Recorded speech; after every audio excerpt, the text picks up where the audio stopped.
tout le monde, je suis votre animateur Stéphane Thériault. Et je suis votre animatrice Isabelle Stéphane. Et bienvenue dans ce 29e épisode de Science, Pseudosciences et Scepticisme. Avant de commencer, j'aimerais souligner qu'on a atteint le nombre de 40 000 écoutes. Wow! Bravo! Et merci à tout le monde! Oui. Il y a quand même une recrudescence dans les dernières semaines. Là. Il y a beaucoup de monde qui nous écoute, tant mieux. Maintenant, j'aimerais que tu nous expliques là, de quoi on parle aujourd'hui et comment ça se fait que tu as sauté 2 épisodes. Je veux que nos auditeurs là, sachent ce que tu me fais subir. Là. Oh, pauvre toi! Hey.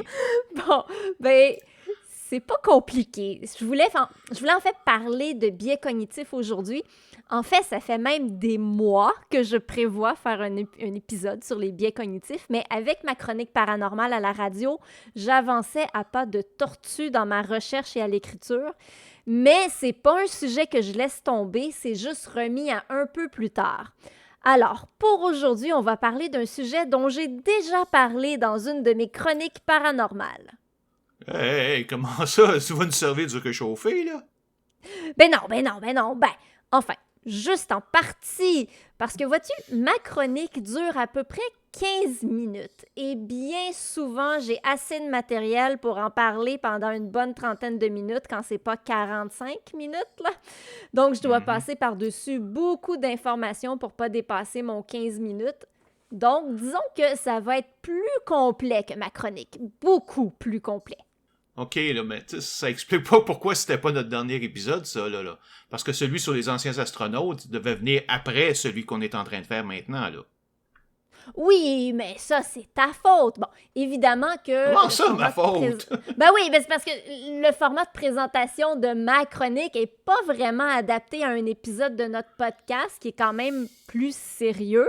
Alors, tu m'as demandé de retravailler l'épisode et en même temps, tu voulais qu'on publie le plus vite possible. Comme je suis très serrée dans le temps, je peux pas tout faire en même temps. Oh, pauvre toi. Mais bon, c'est vrai.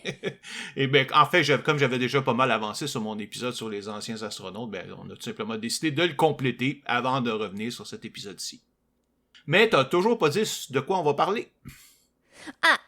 Ça parle des voyageurs du temps, les gens qui voyagent dans le temps. Tu veux dire, là, comme dans les films, comme Back to the Future, The Time Machine, Time Cop, ou les dizaines de romans de science-fiction sur le sujet? Oui, un peu, pas mal même. Mais tu sauras qu'il y a beaucoup de preuves de gens qui ont voyagé dans le temps. Vraiment? Oh oui! Et je vais vous en parler aujourd'hui. Et moi, tu vas probablement me traiter de rabat-joie, là, mais je vais vous expliquer pourquoi c'est probablement, sinon pour sûr, impossible. Et puis, je vais immédiatement me contredire en discutant de 2 manières, l'une réelle, l'autre théorique, de voyager dans le temps, la dilatation du temps et les trous de verre. Oh, la belle contradiction! Mais comme d'habitude, on va commencer par notre section sur la COVID-19.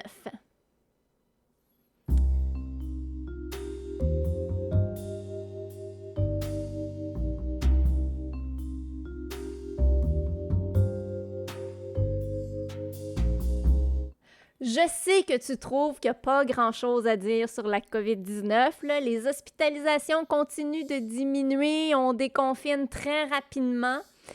La nécessité de présenter le passeport sanitaire est maintenant abolie. Il n'y a plus de limite sur le nombre de personnes qui sont accueillies dans les restaurants, dans les salles de spectacle, etc. Le karaoké et la danse vont recommencer bientôt, là, si ce n'est pas déjà fait. Même qu'on va enlever l'obligation du masque très bientôt. Il sera obligatoire uniquement dans les transports en commun, au moins jusqu'à la mi-mai. Tout semble aller très bien, mais je demeure prudente pour ne pas dire inquiète. On sait que le Québec ne fait plus de tests PCR pour la grande partie de la population, alors tout ce qu'on a comme données, c'est les hospitalisations. Je sais que c'est très important, mais j'aimerais tout de même savoir le nombre de cas de COVID par jour. Le Centre interuniversitaire de recherche en analyse des organisations, CIRANO, étudie justement la question. Dans la semaine du 3 au 8 mars, on estime qu'on est à environ à 15 000 cas de COVID par jour, ce qui est quand même beaucoup. Et c'est sûr qu'on s'attend à une augmentation des cas avec les assouplissements. On dit que tant que les hospitalisations ne reviennent pas hors de contrôle, on peut vivre avec le virus. Mais je trouve ça important qu'on garde en tête que la COVID n'a pas disparu et que non, ce n'est pas l'équivalent d'une grippe. Il y a la COVID longue, entre autres, qui peut avoir plusieurs visages. Chez certaines personnes, c'est une fatigue. Pour d'autres, c'est une fatigue extrême. Pour d'autres, c'est un dérèglement de l'odorat. D'ailleurs, fait cocasse, il y a une animatrice de radio qui a eu des symptômes très légers de la COVID, mais qui maintenant, elle sent constamment une odeur de cigarette. Elle aurait même engueulé sa fille pensant que c'est elle qui fumait en cachette. Elle s'est rendue compte à un moment donné en embarquant dans sa voiture que, ben voyons, ça sent ici partout, aussi. Là. C'est ça. Oui, c'est ça, elle sent vraiment partout. C'est horrible. Donc, puis ça fait au moins 2 mois qu'elle est comme ça, là. Ça n'a pas de bon sens. Bref, moi, j'ai toujours pas envie d'attraper la COVID. J'ai pas envie de tirer le billet gagnant de la COVID longue. Non, ben écoute, mon point, c'était pas de dire que c'est toujours que c'est pas important ou qu'il faut se laisser aller, tout ça. C'est tout simplement, tu sais, la seule raison pour laquelle je crois là, qu'on n'a vraiment pas besoin d'en parler, c'est que, tu sais, il y a littéralement rien de nouveau à dire au niveau de la science ou des mouvements conspirationnistes, par exemple. Tu sais, on n'est pas un podcast de nouvelles là, qui commente les nouvelles de tous les jours. Fait que vu qu'il n'y avait pas de nouveaux sujets qui apparaissaient, je voyais juste pas l'intérêt d'en parler encore. Mais bon, je t'ai laissé parler quand même, parce que tu voulais faire absolument. Et surtout, finalement, que c'est ça. Puis surtout que nos épisodes sont comme déjà assez longs comme ça, là, quand même. Oui. Mais ça m'a fait du bien de m'exprimer puis de dire aux gens, continuez de faire attention quand même. Voilà. OK, c'est bon. Parfait. C'est fait.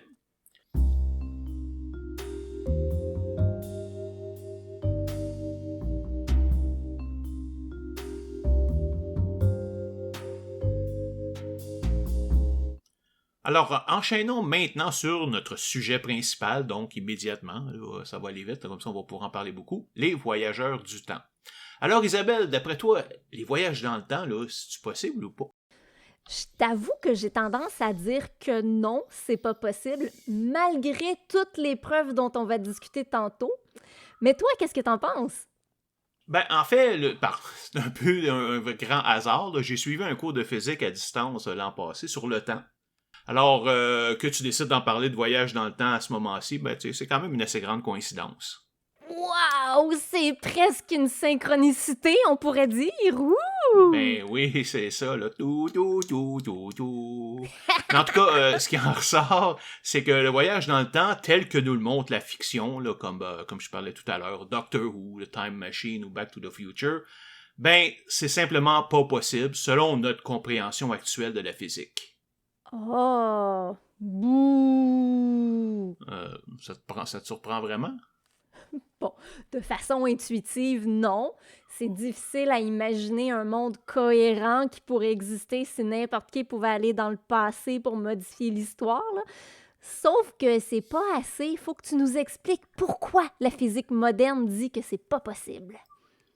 OK, mais je te préviens, là, c'est pas nécessairement un sujet très simple à comprendre.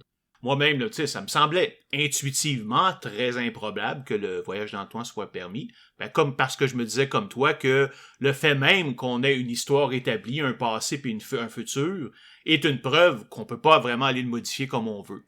Et connaissant l'humanité, ben si c'était possible, ben ça se ferait certainement tout le temps. Imagine si, comme dans le film Time Cop, tu pouvais retourner dans le passé et investir, je sais pas moi, dans des compagnies dont tu sais qu'elles vont prospérer jusqu'au 20e siècle.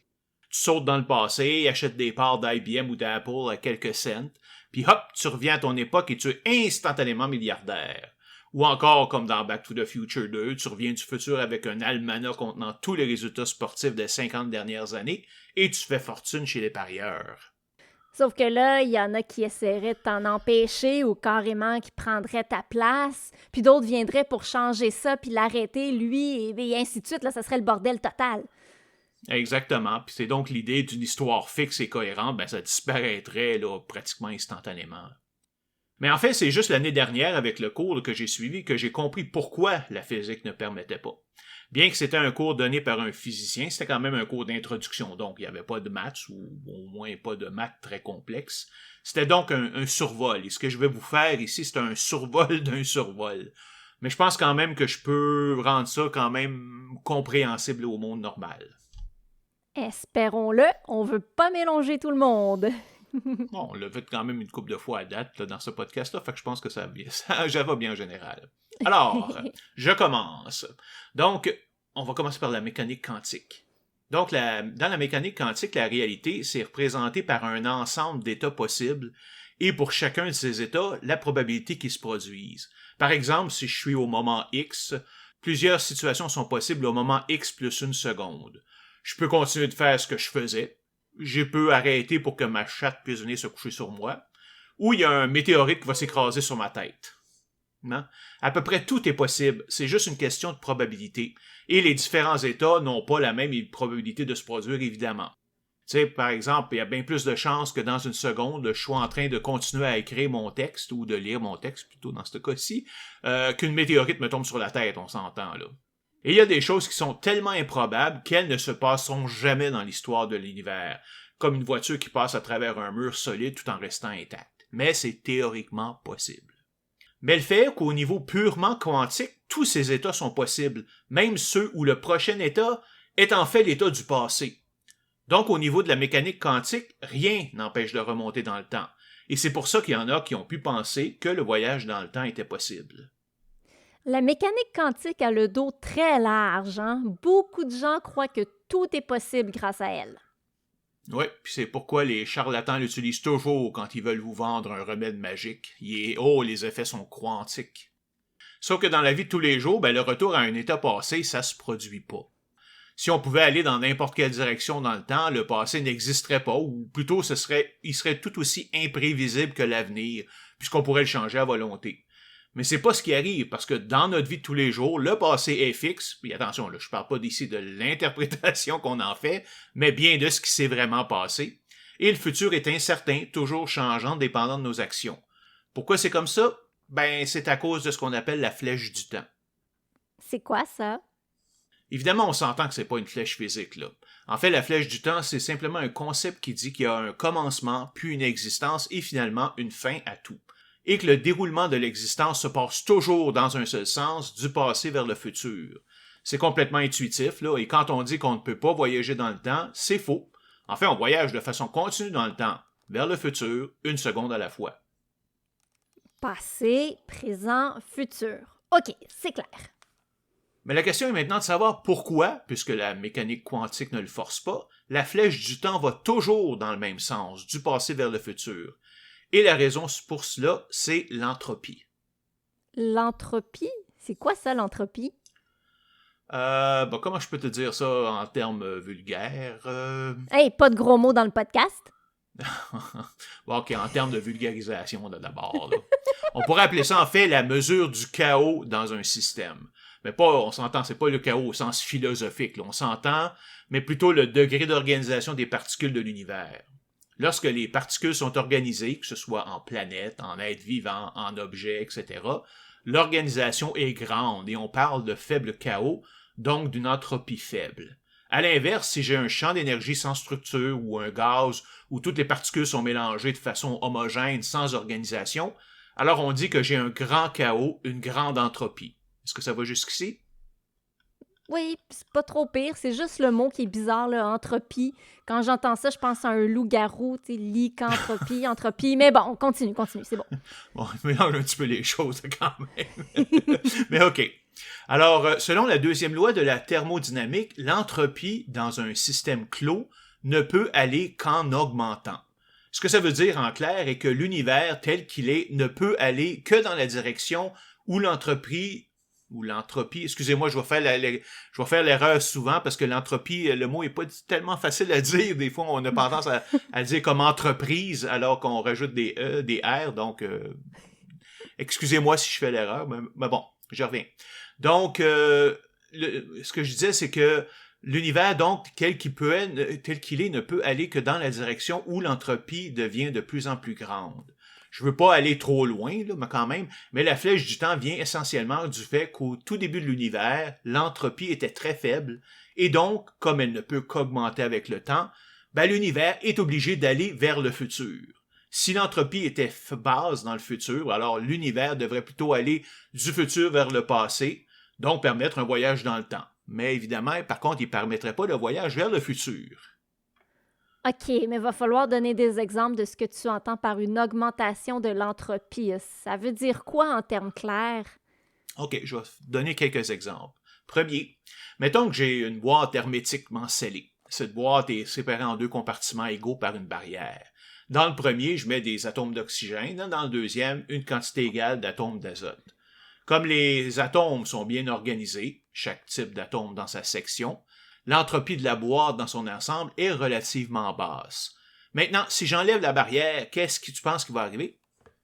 Les gaz vont se mélanger. OK. Pour toi, est-ce que l'entropie a diminué ou augmenté? Ben, vu que tout est mélangé, je dirais que l'organisation a diminué et donc que l'entropie est plus grande. Excellent, très bien. Maintenant, la question piège. Pourquoi est-ce que les gaz se sont mélangés? Ouais, ça, je suis moins sûre. Je sais que les atomes se déplacent tout le temps dans l'air, donc j'imagine que c'est normal que ça se mélange. Oui, c'est vrai, mais même s'ils se mélangent, pourquoi est-ce que tout ça va toujours se stabiliser quand les atomes d'oxygène et d'azote seront mélangés de façon égale? Ça, je sais pas. Ben, c'est parce que les possibilités à un moment donné que les atomes soient bien mélangés 50-50 dans chaque compartiment sont bien plus grandes que toutes les autres possibilités. Comment ça? OK. Mettons que j'ai 10 atomes d'oxygène dans le compartiment 1 et 10 atomes d'azote dans le compartiment 2. J'enlève ensuite la barrière et j'attends quelques minutes. Voyons c'est quoi les états possibles et leurs probabilités. Le premier état possible est que les 10 atomes d'oxygène sont toujours dans le compartiment 1 et les 10 atomes d'azote soient toujours dans le compartiment 2. Mais il y a littéralement un seul état dans lequel cette situation est vraie. D'accord? Mm-hmm. Le deuxième état possible est qu'un atome d'oxygène ait changé de place avec un atome d'azote. Combien il y a d'états possibles comme ça? Ben, ça peut être n'importe quel des 10 atomes d'oxygène qui a été échangé contre n'importe quel des 10 atomes d'azote. Donc, le nombre d'états possibles dans cette situation est de 10 fois 10, donc 100. Oh, j'ai mal à la tête. OK, continue. Troisième état possible, il y a 2 atomes d'oxygène qui sont échangés avec 2 atomes d'azote. Pour le premier atome, il y a 10 choix, et pour le deuxième, 9, parce qu'évidemment, le premier ne peut pas être choisi 2 fois. Il y a donc 90 combinaisons de 2 atomes d'oxygène possibles. Maintenant, chacune de ces combinaisons peut être échangée contre n'importe quelle des 90 combinaisons de 2 atomes d'azote. Le nombre total d'états possibles est maintenant de 90 fois 90, donc 8100. Et si on continue comme ça, ben le nombre d'états possibles pour un échange de 3 atomes est de 10 fois 9 fois 8 fois 8 fois 9 fois 10, donc 518 400. Pour 4, c'est 25 401 600. Et pour 5, 914 457 600. Et après ça, ben, ça commence à redescendre parce que c'est des répétitions des états qu'on a déjà vus.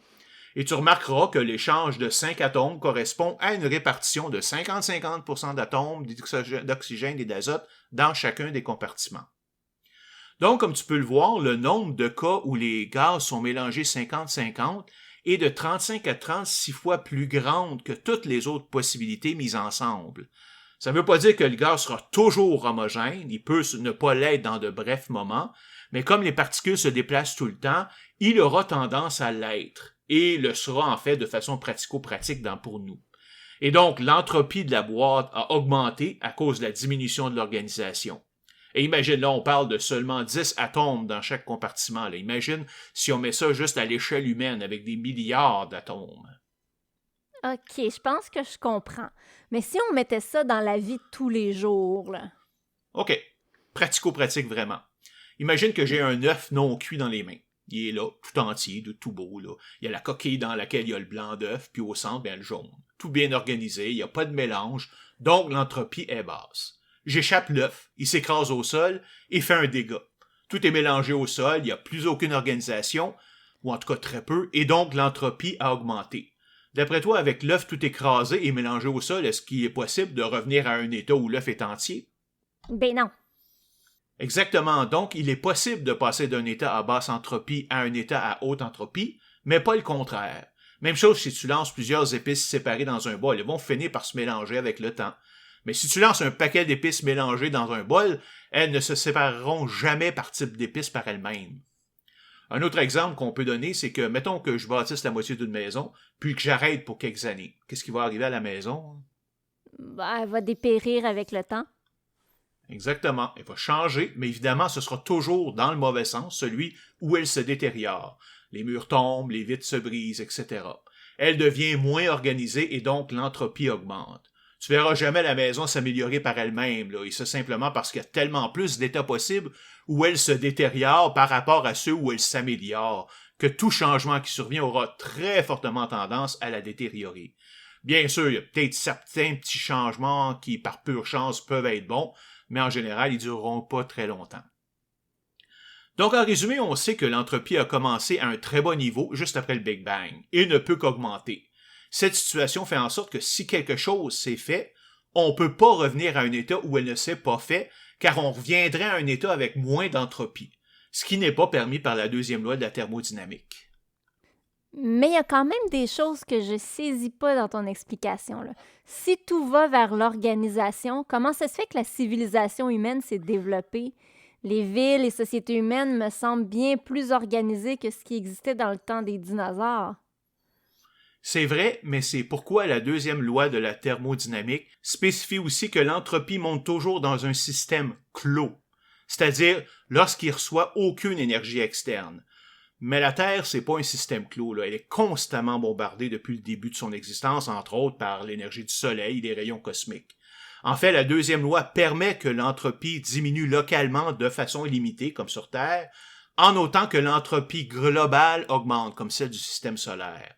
Donc, l'entropie du Soleil augmente par les explosions thermonucléaires qui secouent constamment, mais cette énergie libérée nous permet de diminuer l'entropie sur Terre, bien que ce soit dans une moindre mesure et de façon limitée. Mais évidemment, c'est de façon temporaire, parce que lorsque le Soleil mourra dans quelques milliards d'années, alors l'entropie sur Terre se mettra à augmenter en flèche.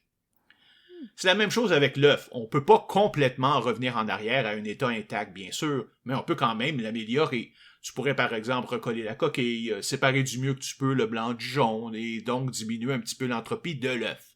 Mais tout ça se fait au coût d'une dépense d'énergie de ta part qui va augmenter l'entropie, donc l'entropie générale a quand même augmenté. Évidemment, quand on parle de l'univers, il suffit que son entropie soit en constante augmentation pour que la flèche du temps soit partout fixée du passé vers le futur.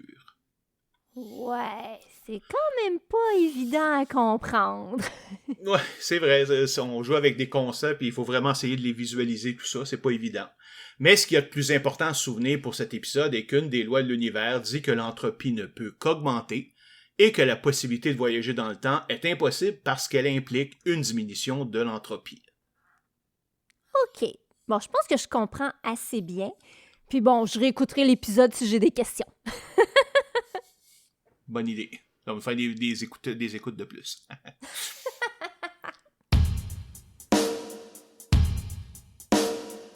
Bon, alors je reviens vers toi car tu me disais plutôt que tu avais des preuves que malgré tout ce que la physique en dit, le voyage dans le temps existe. C'est maintenant le temps d'essayer de nous convaincre. OK. Alors oui, on a beaucoup de preuves que des gens ont été faire de petites escapades dans une époque qui n'est pas la leur. Parce qu'un voyageur du temps, ça laisse des traces. Ah bon? Moi, si j'étais un voyageur du temps, il me semble que je resterais discret justement pour ne pas me faire repérer. Mais même en étant très discret, un voyageur du temps laisse quand même des traces. Là, attends, tu vas voir. Pour mon premier cas, est-ce que tu aimes Charlie Chaplin? Oui, j'ai vu quelques-uns de ses films, là, j'ai trouvé ça très drôle. Est-ce que tu as vu le film The Circus de Charlie Chaplin, le cirque? Non, ça me dit rien celui-là, mais je peux aller le voir, là. Je pense que ces films sont sur Amazon. Là. Non, c'est pas grave, t'as pas besoin de le voir, là. Le film, en fait, n'a aucune importance. Ce qui est important, c'est la première du film à Hollywood en 1928. Pas sûr de te suivre, là. Bon, dans le DVD du film de Charlie Chaplin, The Circus de la collection Criterion, on peut voir dans la section bonus des extraits vidéo filmés lors de la première du film à Hollywood en 1928. On voit le tapis rouge, ou du moins l'équivalent d'un tapis rouge de l'époque, là. En avant du cinéma, il y avait des statues d'animaux, des clowns, des images de Charlie Chaplin. On voit des acteurs du film sur une scène. Puis on voit un journaliste qui fait des entrevues avec des passants qui semblent être des gens connus de l'époque. Bon, c'est pas super clair parce qu'il n'y a pas de son, là, mais en tout cas, c'est du monde chic, là. OK. C'est quoi le rapport avec le voyage dans le temps?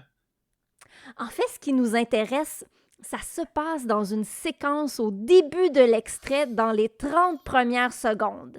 Tiens-toi bien, on voit une statue d'un zèbre au premier plan, il y a un monsieur qui passe derrière, suivi d'une dame. La dame marche d'un pas nonchalant et, ce qui n'a aucun sens, c'est qu'elle tient à son oreille un appareil qui ressemble à s'y méprendre à un téléphone cellulaire de type flip. Tu sais, ceux qui sont pliés en deux, là, que tu dois déplier pour utiliser. Mm-hmm. T'as dit quelque chose? Bon. Alors, la femme marche, clairement en parlant au cellulaire, puis elle s'arrête et elle se retourne. On voit qu'elle est en train de parler, là, ses lèvres bougent et malheureusement, on change de plan.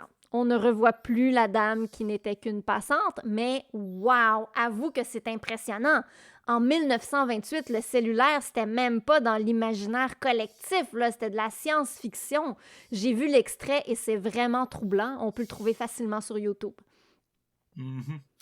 Ben écoute, je l'ai vu moi aussi, tu sais, j'avoue effectivement que si tu le regardes comme ça a l'air d'un cellulaire, on s'entend.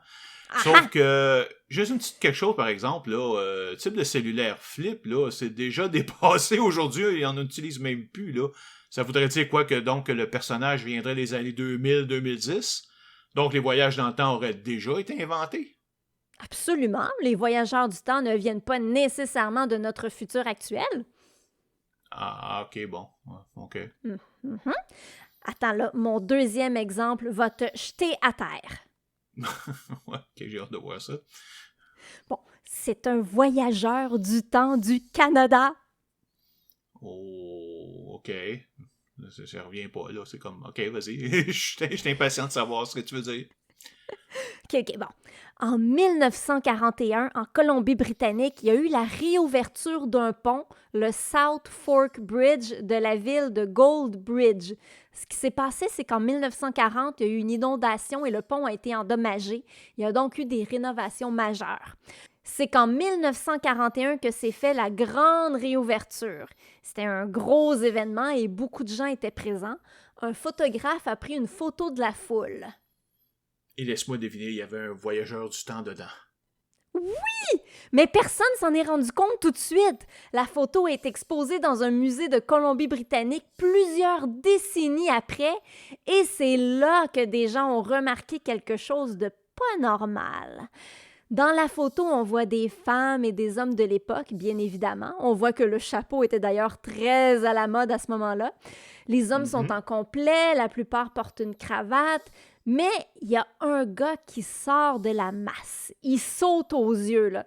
Il est habillé de façon hyper moderne. Il porte pas de chapeau. Il a des grosses lunettes de soleil noir. On dirait qu'il porte une veste et un T-shirt. Sur son T-shirt, on voit un logo avec la lettre M. C'est clair que ce gars-là n'est pas de la bonne époque.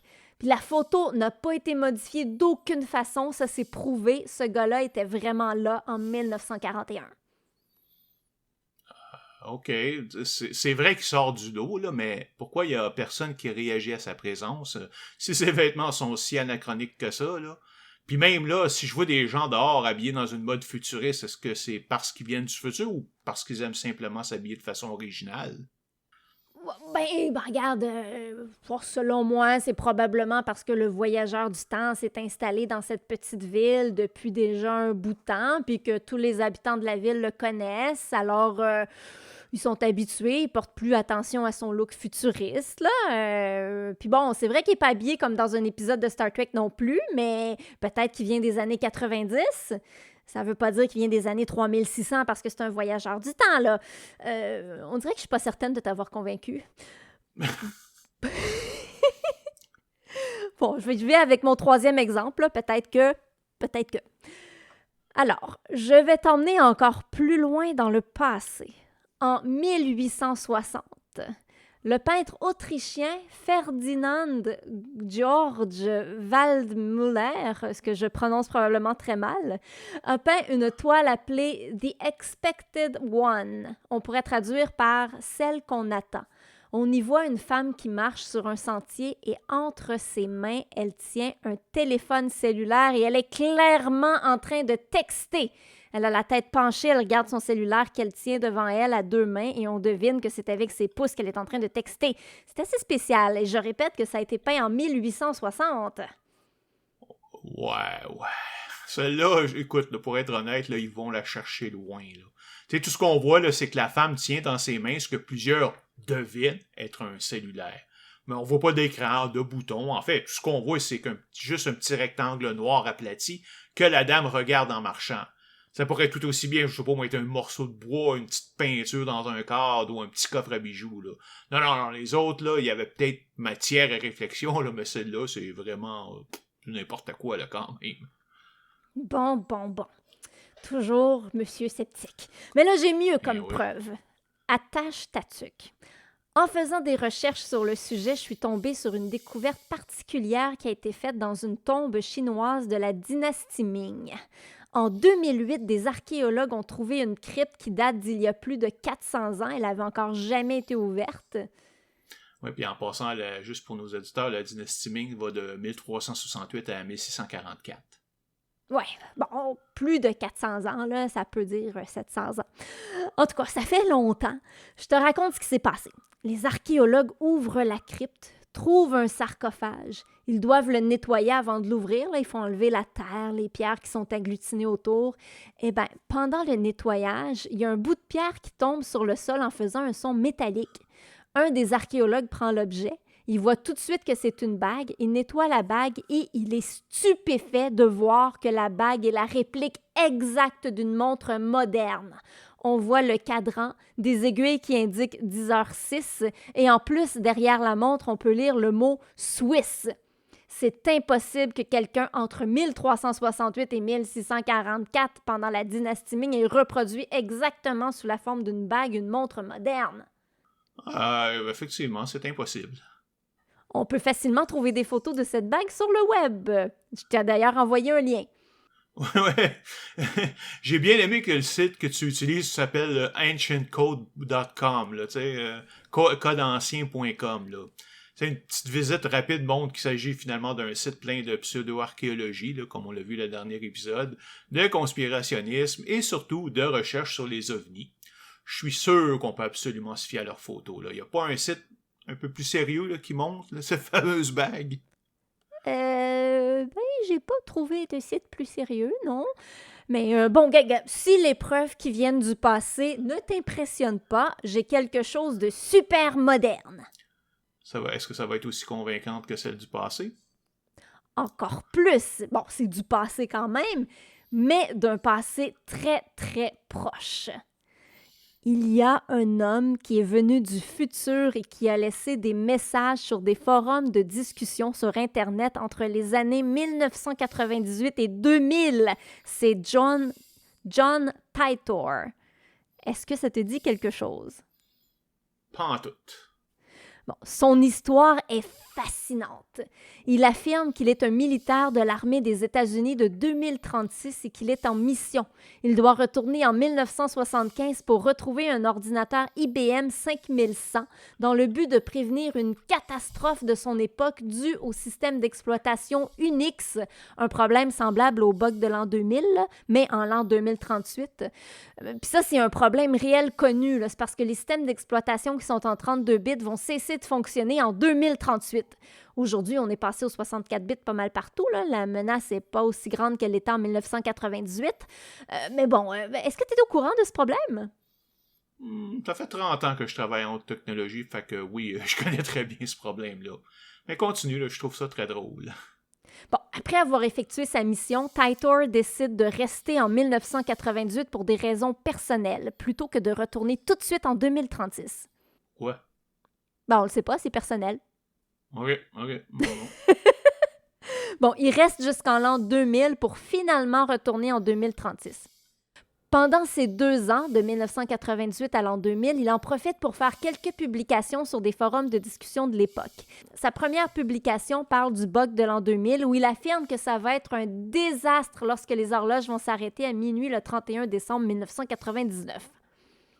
Disons que ça s'est pas vraiment passé comme ça. Effectivement, mais c'est peut-être grâce à lui. C'est vraiment, vraiment pas le cas. Là, le problème de l'an 2000, c'était connu depuis le début de l'informatique là, dans les années 60. Là. Dans le temps, alors que l'espace mémoire coûtait horriblement cher, ben, les programmeurs ont voulu sauver de l'espace en utilisant juste 2 chiffres pour l'année au lieu de 4. Tout le monde savait que ça pourrait causer un problème pour l'an 2000, mais comprend que c'était dans les années 60 à 80. Personne savait que ces applications-là seraient encore utilisées aujourd'hui en l'an 2000. Donc, toutes les applications le moindrement modernes n'ont pas ce problème-là, là, tu sais, et aucun système d'opération non plus d'ailleurs, juste les applications. Évidemment, les compagnies qui utilisaient encore ces vieux systèmes savaient très bien qu'elles avaient un problème. Pas que les horloges et ordinateurs allaient soudainement, magiquement s'arrêter, comme Titor le dit, là, mais que leurs applications allaient penser qu'on était en 1900 et non en 2000. Et comme aucune de ces compagnies n'avait envie de faire faillite, de se faire poursuivre et d'avoir des paquets de problèmes, ben elles ont pratiquement toutes massivement investi pour corriger le problème. Certains bien avant 1988, le style 94-95, donc ton Titor n'a rien à voir là-dedans.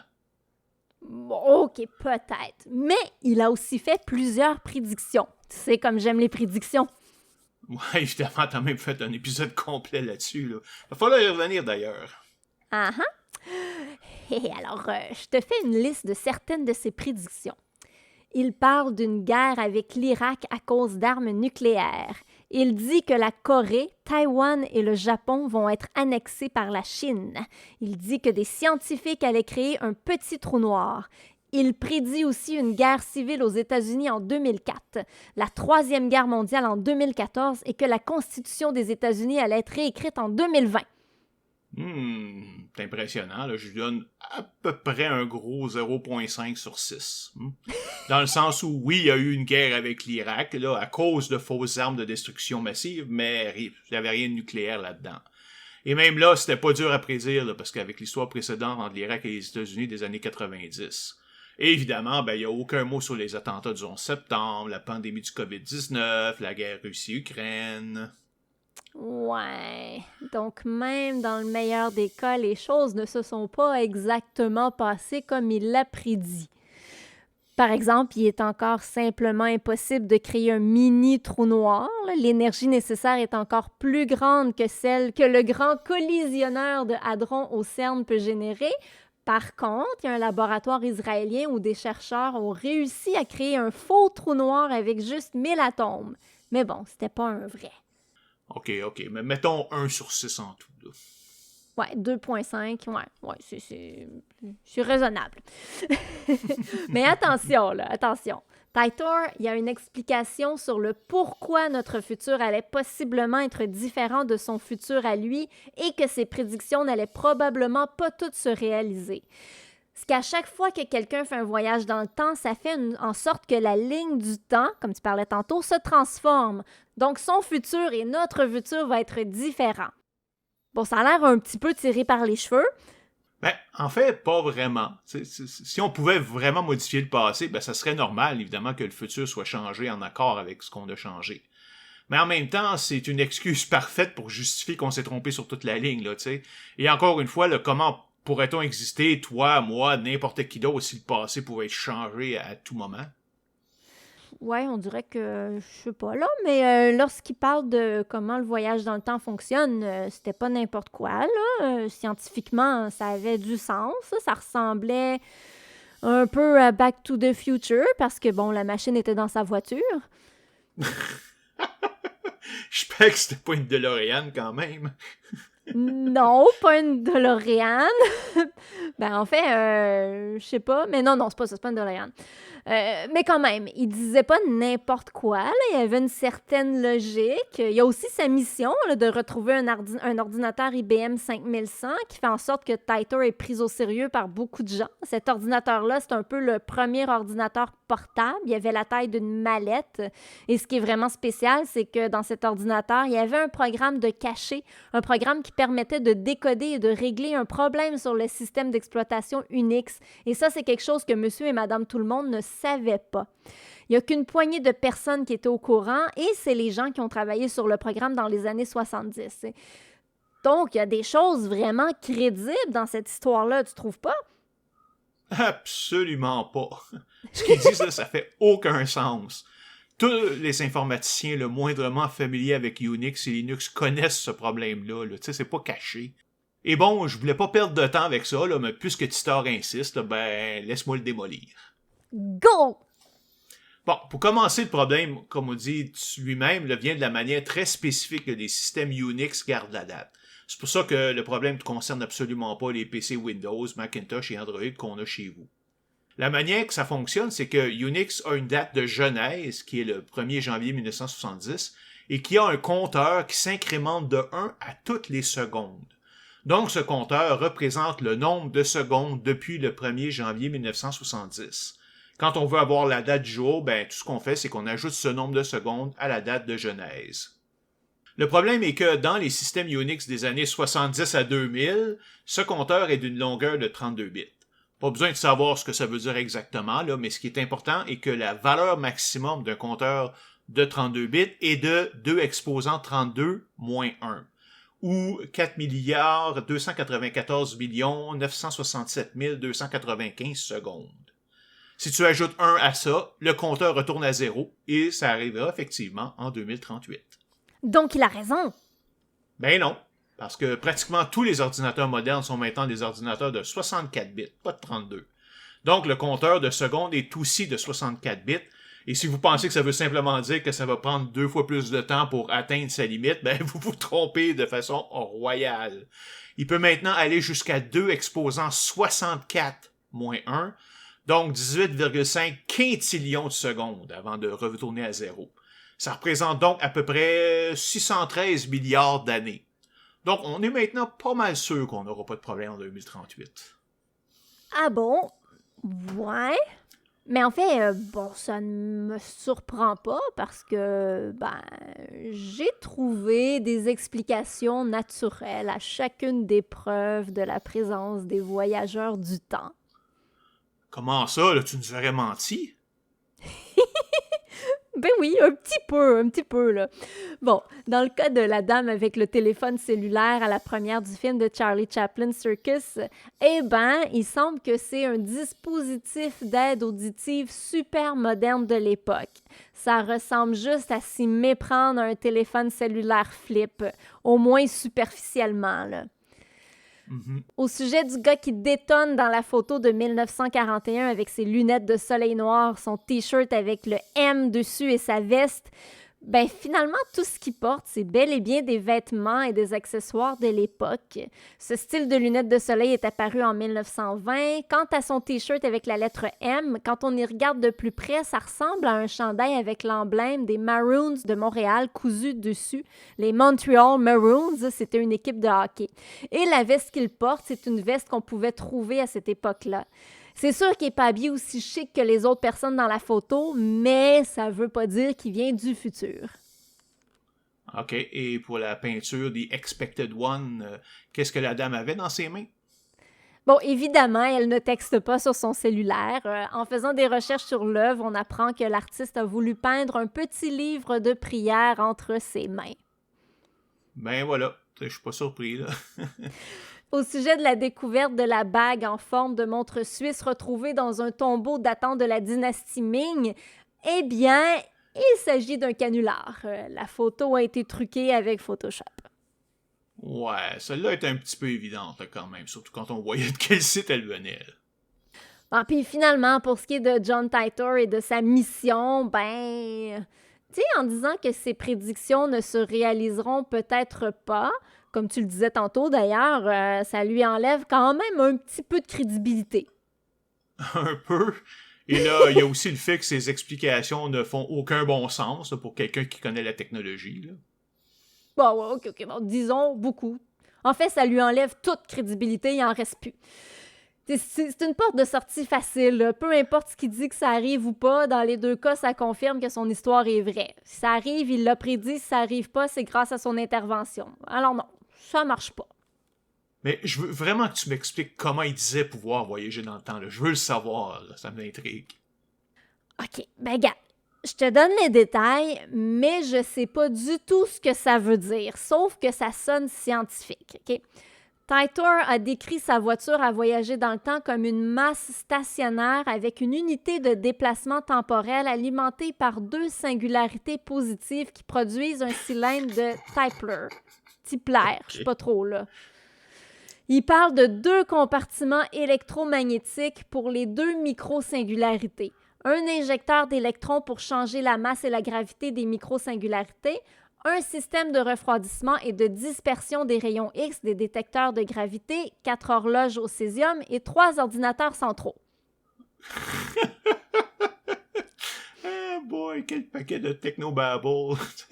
À ce que je peux comprendre, là, il décrit un paquet d'objets utilisés en physique, mais il explique pas du tout comment ça fonctionne. Sauf que c'est basé sur des micro-trous noirs, ce qu'on appelle ce qu'ils appellent des micro-singularités. Tu sais, c'est comme si tu me demandais comment fonctionne un ordinateur et je te décrivais comme une boîte métallique avec un CPU, un boss, de la mémoire, un clavier, une souris et un écran, et que quand tu presses sur le bouton Power, ben, ça crée une machine intelligente. Ça te dit pas du tout comment l'ordinateur fonctionne, les principes électroniques utilisés, le microcode, les circuits de calcul, la communication de l'information, le stockage, le code binaire, etc. En fait, cette description est à peu près la même que dans Back to the Future, sauf qu'il a remplacé le flux capacitor puis le Dr. Fusion là, par quelque chose qui sonne vaguement scientifique. Là. Ben, c'est probable que ce gars-là ait étudié en physique ou qu'il a lu des livres sur le sujet et qu'il s'est tout simplement monté un personnage. Ouais, puis absolument. Tu sais, je serais capable de sortir une explication comme ça, même si je suis pas un physicien, là, juste parce que j'ai effectivement lu un peu sur la physique des livres pour en connaître plus. Là. Tu sais, en fait, c'est relativement facile pour quelqu'un qui connaît un peu la physique d'imaginer une méthode qui pourrait sembler vraisemblable pour ceux qui y connaissent rien. C'est une manière normale de travailler, d'ailleurs, pour ceux qui veulent exploiter les gens avec des remèdes miracles. Ouais. Bon, il a peut-être fait ça juste pour le fun, mais en janvier 2003, le site johntitor.com fait son apparition, un site où on parle de lui, où l'on vend aussi des t-shirts, des autocollants, des tasses et un livre écrit par la fondation John Titor Inc. Je trouve ça un petit peu louche. Ça se pourrait-tu que la personne derrière John Titor ait voulu se faire un petit peu d'argent avec cette histoire-là? Ou justement créer toute cette histoire de voyageurs du futur pour justement se faire un maximum de fric. Hein? Je pense que c'est très probable. Je sais pas si ça te dit quelque chose, mais en 2009, il y a eu une expérience très intéressante organisée par Stephen Hawking, le populaire physicien, théoricien, cosmologiste et auteur du Royaume-Uni. Il a organisé un party pour voir si le voyage dans le temps est possible ou pas. C'est génial. Ce qu'il a fait, c'est très simple. Il a organisé une soirée, là, un gros party avec de la nourriture, de l'alcool, de la musique. C'était le 28 juin 2009 à l'université de Cambridge. Pour que ça fonctionne, il s'est arrangé pour faire envoyer les invitations seulement après le party. Question d'être certain que ce soit vraiment des voyageurs dans le temps qui se présentent. Eh bien, Stephen Hawking a passé la soirée tout seul. Pas ceux qui étaient vraiment particulièrement surpris d'être tout seul entre nous autres, là, quand même. Eh bien voilà, comme personne n'est venu, ça nous donne un bon indice que le voyage dans le temps n'est pas possible. Ceci dit, il paraît que Stephen Hawking gardait quand même espoir qu'éventuellement on pourrait trouver une façon de voyager dans le temps. Ben, en fait, il a partiellement raison, car malgré tout ce que j'ai dit, le voyage dans le temps pourrait être possible dans deux situations très précises. Mais j'y reviendrai tout ça là-dessus plus tard.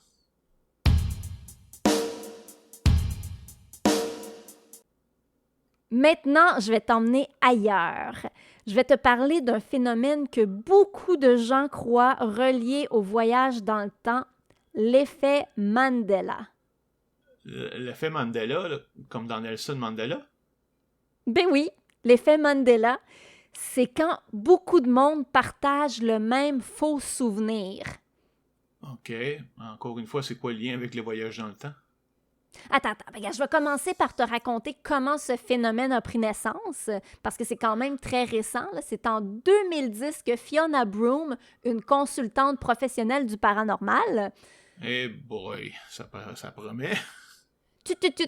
Fiona est donc dans une petite soirée entre amis et elle se rend compte qu'il y a quelque chose de pas normal qui se passe.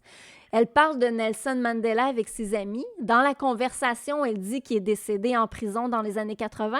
Puis là, il y a quelqu'un du groupe qui dit « Ben non, Nelson Mandela est devenu président d'Afrique du Sud après sa sortie de prison. Il est encore vivant. » Parce qu'en 2010, au moment de la conversation, il était encore vivant. Là, il est mort en 2013. Sauf que Fiona et d'autres personnes du groupe se souviennent très bien qu'il est mort en prison, même qu'ils se souviennent d'avoir vu à la télé des images de ses funérailles et du discours de son épouse. Après une recherche rapide sur Internet, Fiona elle a vite vu qu'effectivement, Mandela n'était pas mort en prison. Fiona est tellement certaine de ses souvenirs qu'elle voit tout de suite qu'il y a quelque chose de louche avec ça. Ben voyons donc, là, c'est complètement stupide. Et évidemment, ça peut pas être elle qui s'est trompée, il peut juste y avoir une explication surnaturelle. Puis le pire dans tout ça, c'est que dès que tu m'en as parlé, j'ai immédiatement compris ce qui s'était probablement passé. Ah oui, quoi? Ben, tout simplement, elle a confondu Nelson Mandela avec Steve Biko, un autre noir qui travaillait pour la fin de l'apartheid en Afrique du Sud, et qui a été tué dans une prison sud-africaine en 1977. Et là, ce qui est probablement arrivé, c'est qu'il y a eu un film sur sa vie et sa mort en 1987 qui s'appelait Cry Freedom. Et c'est probablement ce film-là qui est à la source de la confusion. Elle l'a probablement vu, puis elle a confondu tout ça. Il y a aussi d'ailleurs eu une excellente chanson de Peter Gabriel un peu plus tard, intitulée Biko. Là, je l'ai beaucoup aimé, surtout dans la version live, et je l'ai même encore sur mon ordinateur. Je suis sûr que tout ça, là, c'est juste mélangé dans sa tête, ce qui explique pourquoi elle pense que Mandela est mort en prison. Mais évidemment, c'est probablement beaucoup trop simple pour elle. Ouais. Sais-tu quoi? C'est beaucoup plus vraisemblable ce que tu dis là qu'un voyage dans le temps ou des univers parallèles ou dans l'un, Mandela est mort en prison, dans l'autre, il est devenu président de l'Afrique du Sud. Il y a d'ailleurs une étude qui est sortie en 2010 sur le sujet, mais on parlait à ce moment-là de fausse mémoire. Avec raison, là, d'ailleurs, là, car le cerveau se construit constamment de fausses mémoires. La mémoire n'est pas une faculté qui oublie, c'est une faculté qui invente. Tu as tout à fait raison. Mais revenons à Fiona. Là. C'est elle qui a baptisé le phénomène l'effet Mandela. À partir de ce moment-là, Fiona s'est mise à étudier le sujet et jusqu'à maintenant, elle a publié 14 livres là-dessus. Ouais. Je suis sûr que c'est des études très scientifiques qu'elle a faites comme consultant professionnel du paranormal.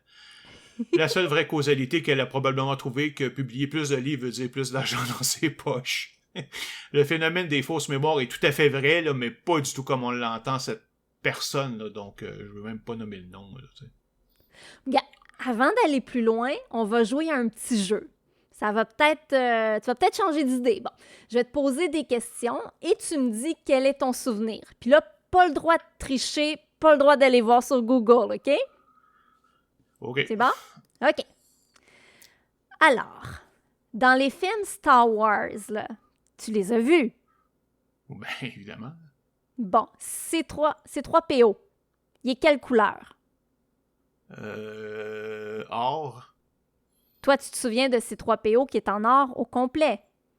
À peu près, oui. En fait, non. C3PO a une jambe en argent. Ah bon. On reste dans Star Wars. Dans le premier ou dans les séquelles ou les préquels ou tout ça, là? Dans les, moi, je te parle des premiers films, là, OK. La première trilogie, là. J'ai pas vu les autres, fait que je peux pas te dire, là, mais bien, okay. on va rester dans Star Wars, encore une fois, dans les premiers. C'est bon. C'est quoi la fameuse ligne de dialogue qui oppose Darth Vader à Luke Skywalker? Dans le... Dans l'Empire contre-attaque? Ben, le moment où il fait la grosse révélation à Luke Skywalker, là. No, I am your father. Puis dans le sens, non, c'est pas. Il dit pas Luke, I am your father. Il dit No, I am your father.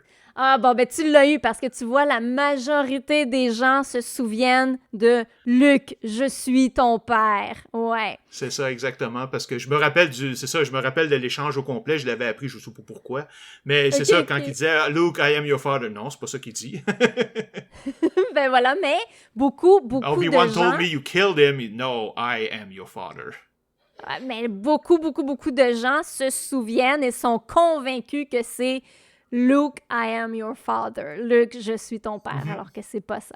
OK, le bonhomme du Monopoly, il est comment? Noir avec son chapeau, sa redingote et son monocle. Ah ah! Donc, il a un monocle. Ouais. Ben non, il n'y en a pas. OK, disons, j'ai jamais joué au Monopoly. J'ai jamais aimé jouer, là, mais OK. J'ai jamais joué au Monopoly, là, mais bon, OK. Non, t'as raison, il n'y en a pas, effectivement. Je m'en rappelle maintenant, il n'y en a pas. Est-ce que t'es un fan des Pokémon? Non, pas du tout. Ah, est-ce que tu connais un peu là-dedans.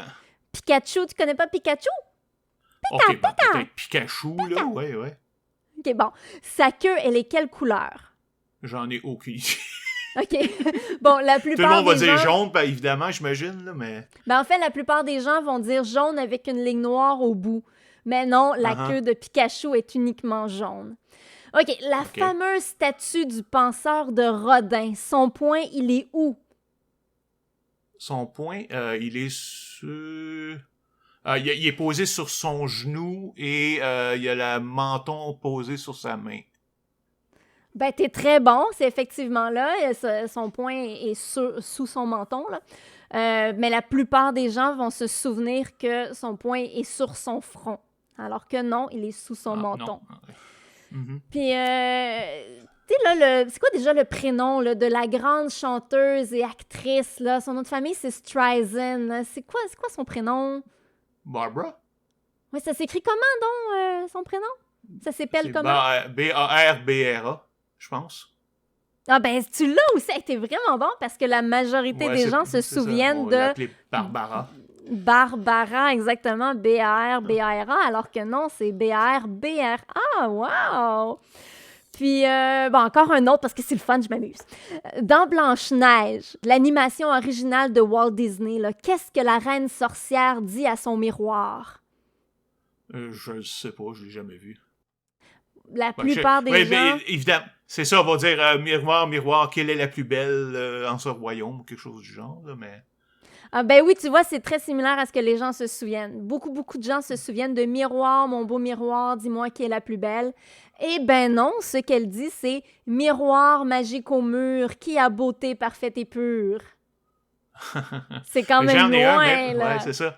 Ben, j'en ai eu même un, moi, dans Star Trek. Tout le monde connaît l'expression Bimia Scotty. Sais-tu combien de fois ils le disent dans la série? Aucune idée. Je pense que 0. 0. Il l'a jamais mentionné comme ça. Il a subi il a dit plein de variations, Shatner, de variations de cette phrase-là, mais c'est jamais celle-là particulièrement qu'il a dit. Fait que c'est comme rentré, mais non, il n'y a personne qui l'a dit. Ben, c'est ça, mais avoue que c'est bizarre quand même, là. Ouais. Fiona Broome, qui a étudié le sujet depuis les 10 dernières années, nous donne quelques explications. Bon, elle dit qu'elle n'a pas la réponse absolue, mais elle a des théories très intéressantes. Dont le voyage dans le temps, évidemment. Effectivement, et c'est sa théorie la plus plausible. Plausible? J'ai hâte de voir ce qu'elle considère moins plausible que le voyage dans le temps. Bon, mais on va commencer par expliquer sa théorie de voyage dans le temps, là. Selon elle, il y a un groupe de gens qui possèdent la capacité de voyager dans le temps. Il y aurait, semble-t-il, un lien avec le Conseil européen pour la recherche nucléaire. Donc, eux, ils auraient trouvé le moyen de voyager dans le temps et leurs actions font qu'il y a des petits changements dans notre vie d'aujourd'hui. Le voyage dans le temps se ferait grâce à une machine qui s'appelle The Large Hadron Collider, en français, le grand collisionneur de hadron. dont j'ai été très, très, très brièvement parlé tout à l'heure, là. C'est un accélérateur de particules qui a été mis en fonction en 2008. La machine est supposée servir à plusieurs choses, dont vérifier certaines théories comme la théorie des cordes, théorie qui dit qu'il y a des dimensions supplémentaires en plus des trois dimensions que l'on connaît, et du temps. Aussi d'étudier la possibilité de la supersymétrie. Ça, c'est le principe que chaque type de particule possède un alter ego. Bon, c'est juste des exemples, là, mais c'est cette machine-là qui serait à la base du voyage dans le temps. Puis pourquoi font-ils des changements dans le passé? Ça, c'est pas clair. Il paraît qu'il y a quelque chose de gros qui s'en vient, que l'effet Mandela qu'on voit depuis 10 dernières années, c'est juste le début. Il paraît que le fait que nous avons maintenant tous ou presque tous un téléphone cellulaire va avoir un impact très important dans un futur rapproché. Oh, je tremble dans mes culottes. C'est de la foutaise. C'est vraiment n'importe quoi. Ça prend vraiment quelqu'un spécialiste du surnaturel pour nous imaginer des stupidités comme ça, là. Oui, je connais un petit peu la théorie des cordes là, avec ses 10 dimensions. Là, ils n'ont pas un nombre infini, mais 10 dimensions. J'ai lu un livre qui parlait de ça, un livre de physique qui parlait de ça. Mais le problème, c'est qu'elle est impossible à prouver dans ce qu'on connaît aujourd'hui, actuellement, avec toute notre technologie. C'est impossible. Le grand collisionneur n'a rien à voir là-dedans.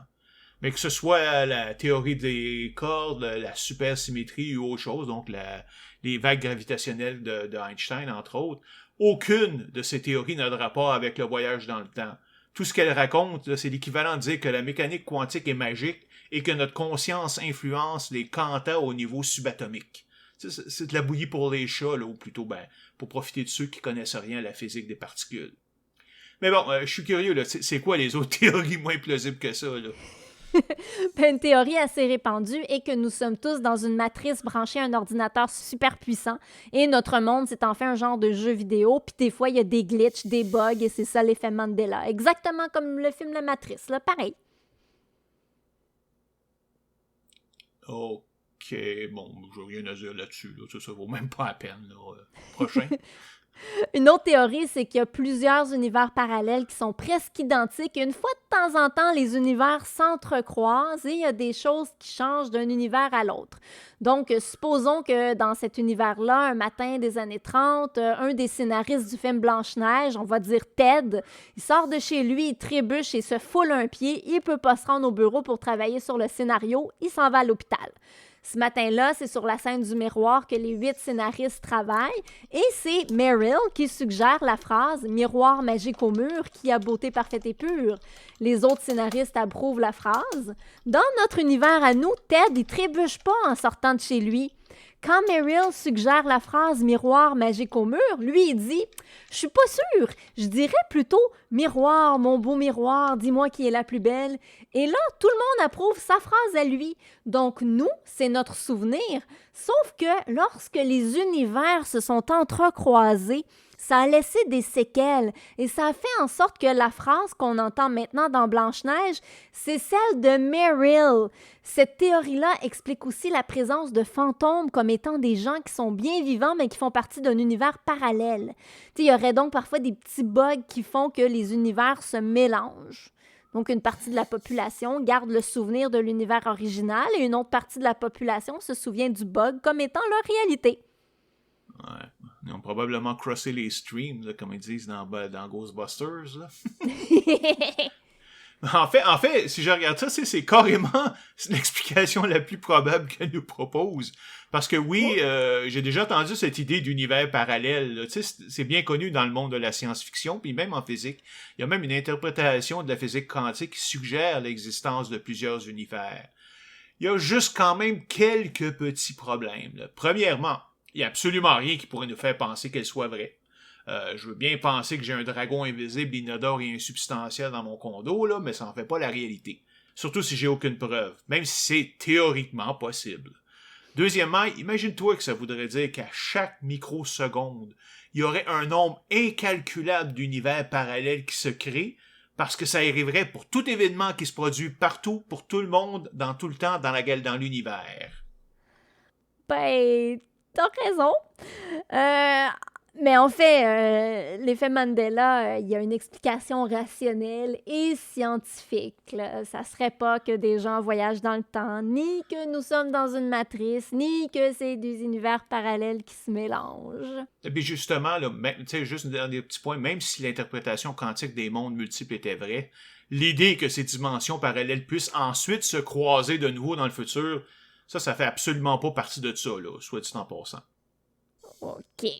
Ben bon, il y a plusieurs chercheurs qui se sont intéressés sérieusement à l'effet Mandela. Et ce qu'on apprend, c'est que c'est très facile d'implanter des souvenirs à une personne. Ça peut être carrément d'implanter de faux souvenirs ou modifier de vrais souvenirs. Puis en fait, on n'a même pas besoin d'une autre personne pour nous implanter un faux souvenir, là. On peut très bien le faire nous-mêmes. Supposons que tu croises une fille dans la rue, tu lui prêtes attention une fraction de seconde. C'est assez pour te rendre compte qu'elle a une sacoche rose. Tu y repenses, puis là, tu te dis, sa sacoche était-tu rose ou beige? C'était-tu son foulard qui était rose? Il me semble que sa sacoche était beige. Le souvenir que tu vas garder, ça va être que son foulard était rose et sa sacoche beige.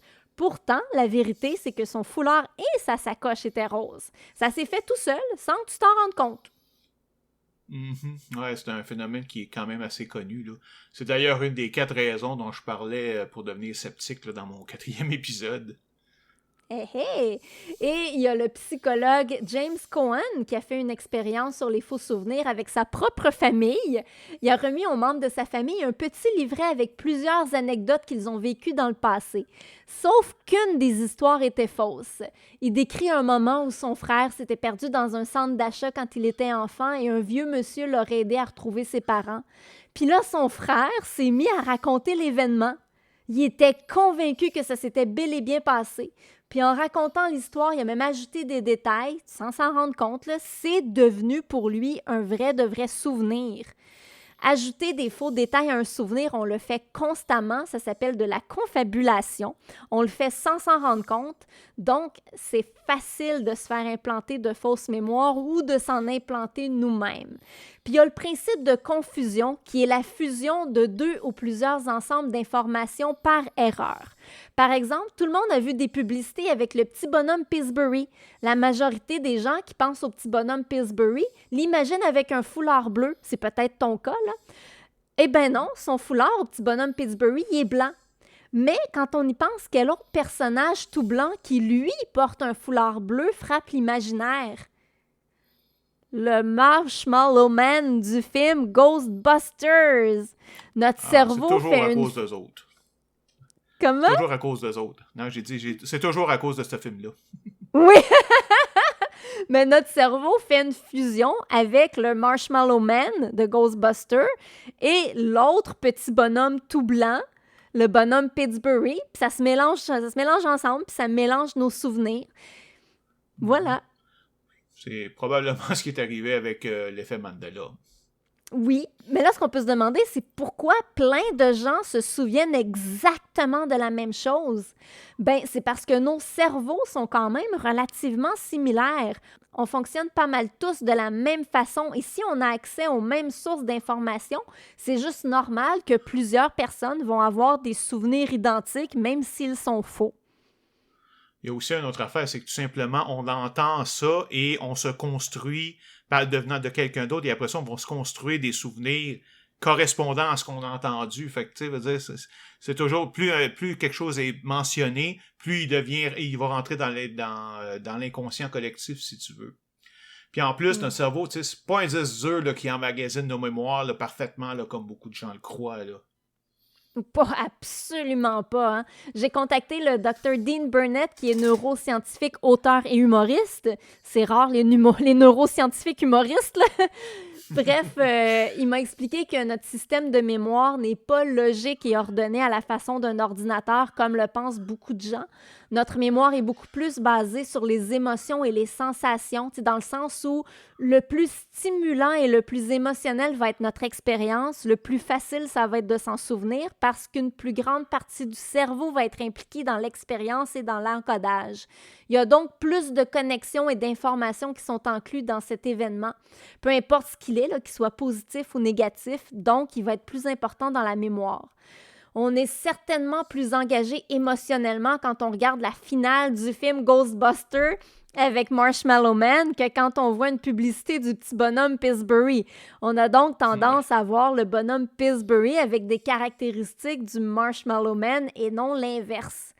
Dr. Burnett expliquait aussi que le système de mémoire humain est beaucoup plus fluide qu'un simple système de stockage d'informations et que c'est possible d'ajouter des éléments émotionnels après que le souvenir ait été formé.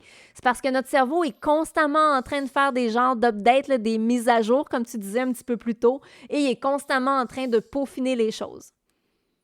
Puis là, on n'entrera même pas dans le sujet de l'hypnose profond, là, qui non seulement ne nous permet pas de mieux nous rappeler quoi que ce soit, mais nous met plutôt dans un état où nous sommes extrêmement susceptibles aux suggestions des autres. T'as tout à fait raison. Il faudrait d'ailleurs faire quelque chose là-dessus sur l'hypnose. Là, c'est hyper intéressant.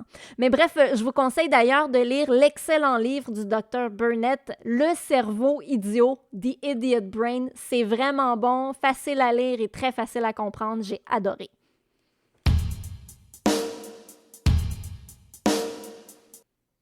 On entre maintenant dans notre dernière section des voyages dans le temps, l'expérience de Philadelphie et le projet Montauk. Commençons donc par l'expérience de Philadelphie. OK. Dans les années 40, les forces navales des États-Unis ont supposément travaillé sur un projet top secret, le projet Rainbow, le projet arc-en-ciel, qui avait pour but de rendre un bateau, le USS Eldridge, invisible à la détection des ennemis. Sauf que c'est pas tout à fait ce qui s'est passé. Ils ont fait une première tentative pour rendre le bateau invisible. Ça a fonctionné, sauf que pendant la période d'invisibilité, les officiers n'ont pu effectuer aucune manœuvre sur le bateau, là. Il n'y a rien qui fonctionnait à part l'invisibilité. Puis après, les scientifiques ont réalisé que c'était pas super utile d'être totalement invisible si on pouvait ni bouger ni communiquer. Alors, ils ont décidé de modifier l'expérience pour se concentrer uniquement pour rendre le navire invisible aux torpilles. Donc, le 28 octobre 1943 fut le jour de la deuxième expérience. Les générateurs sont activés et le bateau devient presque invisible. On voit le contour du bateau sur l'eau, puis après quelques secondes, il y a un grand flash bleu et le bateau disparaît complètement. Des gens ont été envoyés pour vérifier si le bateau était toujours matériel, bien qu'invisible, et ils ont réalisé que le bateau n'était plus là. Ce qui est complètement capoté, c'est qu'après avoir disparu, le bateau est apparu quelques secondes plus tard sur les eaux de Norfolk en Virginie. Et il y a eu plusieurs témoins de l'apparition de l'Eldridge. Il était visible sur les radars en plus des témoins oculaires. Il est loin d'être passé inaperçu. Quelqu'un a envoyé les informations sur le bateau à Washington par télégramme et là-bas, on a vite fait le lien avec l'expérience de Philadelphie. On a donc pu constater que l'expérience n'a pas rendu invisible un bateau, mais l'a fait se téléporter et voyager dans le temps. Ce qui est finalement beaucoup mieux que simplement de le rendre invisible, d'ailleurs. Oui, effectivement. Il est donc invisible à Norfolk pendant quelques minutes, puis il disparaît et revient au chantier naval de Philadelphie. Cette fois-ci, par contre, il y a quelque chose qui ne fonctionne vraiment pas. Il y a des membres de l'équipage extrêmement malades, d'autres sont désorientés au point d'être inintelligibles, certains manquent carrément à l'appel, ils ont disparu. Mais le pire, c'est que 5 d'entre eux sont fusionnés à la structure métallique du bateau. Certains sont morts, leurs organes détruits, mais d'autres sont toujours vivants. Les membres de l'équipage qui ont survécu ont tous été sévèrement affectés par l'expérience et ont tous été mis à pied. Certains ont été affectés psychologiquement et ont dû être institutionnalisés.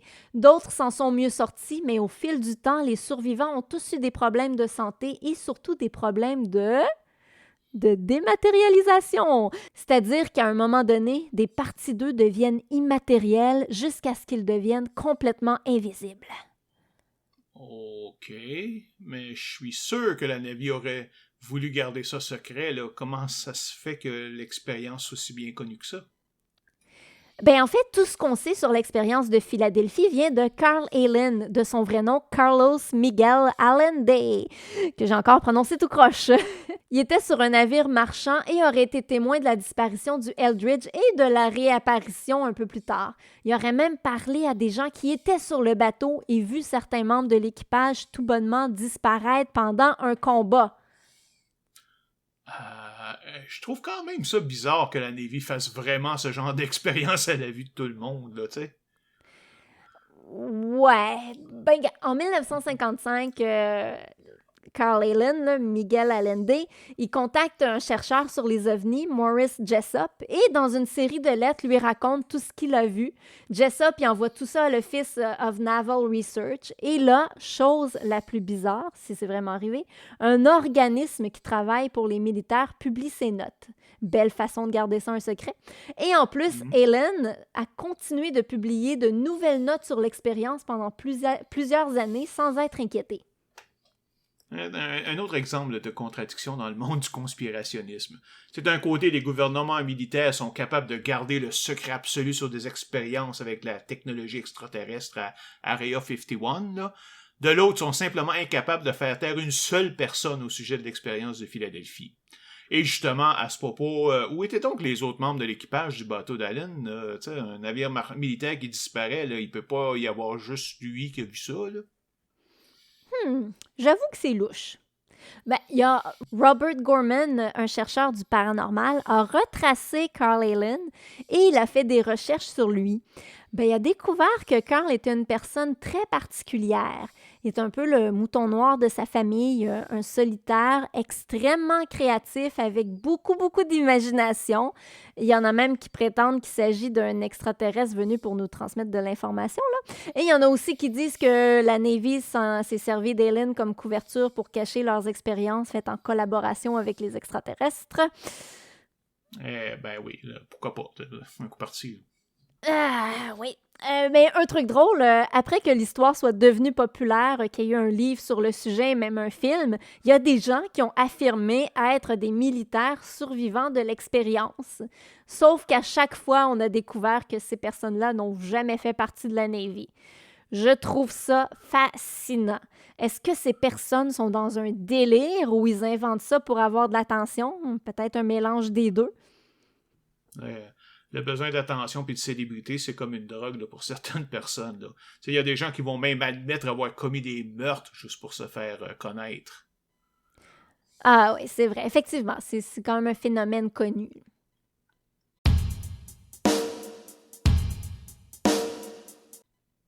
Passons maintenant à notre dernière supposée preuve que des gens ont voyagé dans le temps, le projet Montauk. OK.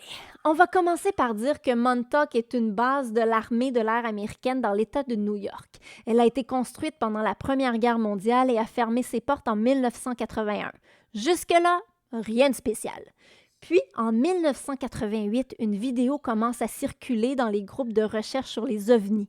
Ce vidéo intitulé « The Truth About the Philadelphia Experiment », en français, « La vérité à propos de l'expérience de Philadelphie », dont on vient juste de parler, là, dit que la base était un centre de recherche pour le contrôle de la température, le contrôle des émotions et de la pensée, la télépathie, la téléportation et le voyage dans le temps, et que tout ça était la continuation de l'expérience de Philadelphie. Rien que ça. Puis on sait tu sais qui a fait la vidéo? Oui, il s'agit de 3 hommes. Le premier, un ingénieur du nom de Preston Nichols, dit commencer à se souvenir qu'il avait participé à un paquet de ces expériences, mais qu'on lui lavait le cerveau régulièrement pour qu'il oublie tout. En fait, il disait vivre une vie normale le jour et participer à ces expériences paranormales le soir. Il aurait été expulsé du groupe parce qu'il commençait à se rappeler ce qui se passait lors des expériences. Donc, comme ils se souvenaient de ce qu'ils ne devaient pas se souvenir, ils l'ont laissé aller. C'est logique, là, me semble. Hein? Ouais, bon, faut pas trop réfléchir, là. Comme j'ai dit, la base aurait officiellement fermé en 1981, mais en réalité, des expériences bizarres auraient continué à y être menées. Mais là où ça devient pas mal spécial, c'est qu'après une expérience sur l'hyperespace en 1983, une espèce de monstre se serait matérialisé dans la base et aurait commencé à tout détruire. En tentant de l'arrêter, les chercheurs se seraient rendus compte que leur champ électromagnétique s'était connecté avec celui de l'USS Eldridge, le fameux navire utilisé lors de l'expérience de Philadelphie en 1943. Donc, les 2 champs hyperspatiaux se seraient connectés ensemble à travers le temps et c'est seulement en allant en 1943 arrêter l'expérience que le monstre de 1983 se serait dissous dans l'air. Oh boy. Mais c'est pas tout, car Nichols n'était pas le seul dans le vidéo. Il y avait 2 autres personnes, Alfred D. Bielek et Duncan Cameron. Et tiens-toi bien, ces 2-là prétendent qu'ils sont des marins du USS Eldridge qui se seraient jetés à l'eau lorsque l'expérience a mal tourné en 1943. Mais ils n'ont jamais touché l'eau. Ils se sont retrouvés à la base de Montauk en 1984. Ben voyons donc. Ben oui, c'est capoté. Nichols a également écrit un livre avec Peter Moon sur le sujet en 1992, The Montauk Project Experiment in Time. Là-dedans, il clame que le voyage dans le temps a été utilisé pour changer le résultat de la guerre civile américaine. D'autres livres ont suivi où il explique que les scientifiques du projet avaient formé une secte ayant construit un ziggurat de 17 mètres en titanium, que c'est là que le canulaire de l'alunissage a été fait, que la bête connue sous le nom de Jersey Devil a été créée, tout comme le VIH d'ailleurs. Oh, Ghislaine Langtois, elle les aimera pas. Par contre, il y a juste un problème, parce que là, leur histoire a un peu tendance à changer avec le temps et dépendant de qui la raconte.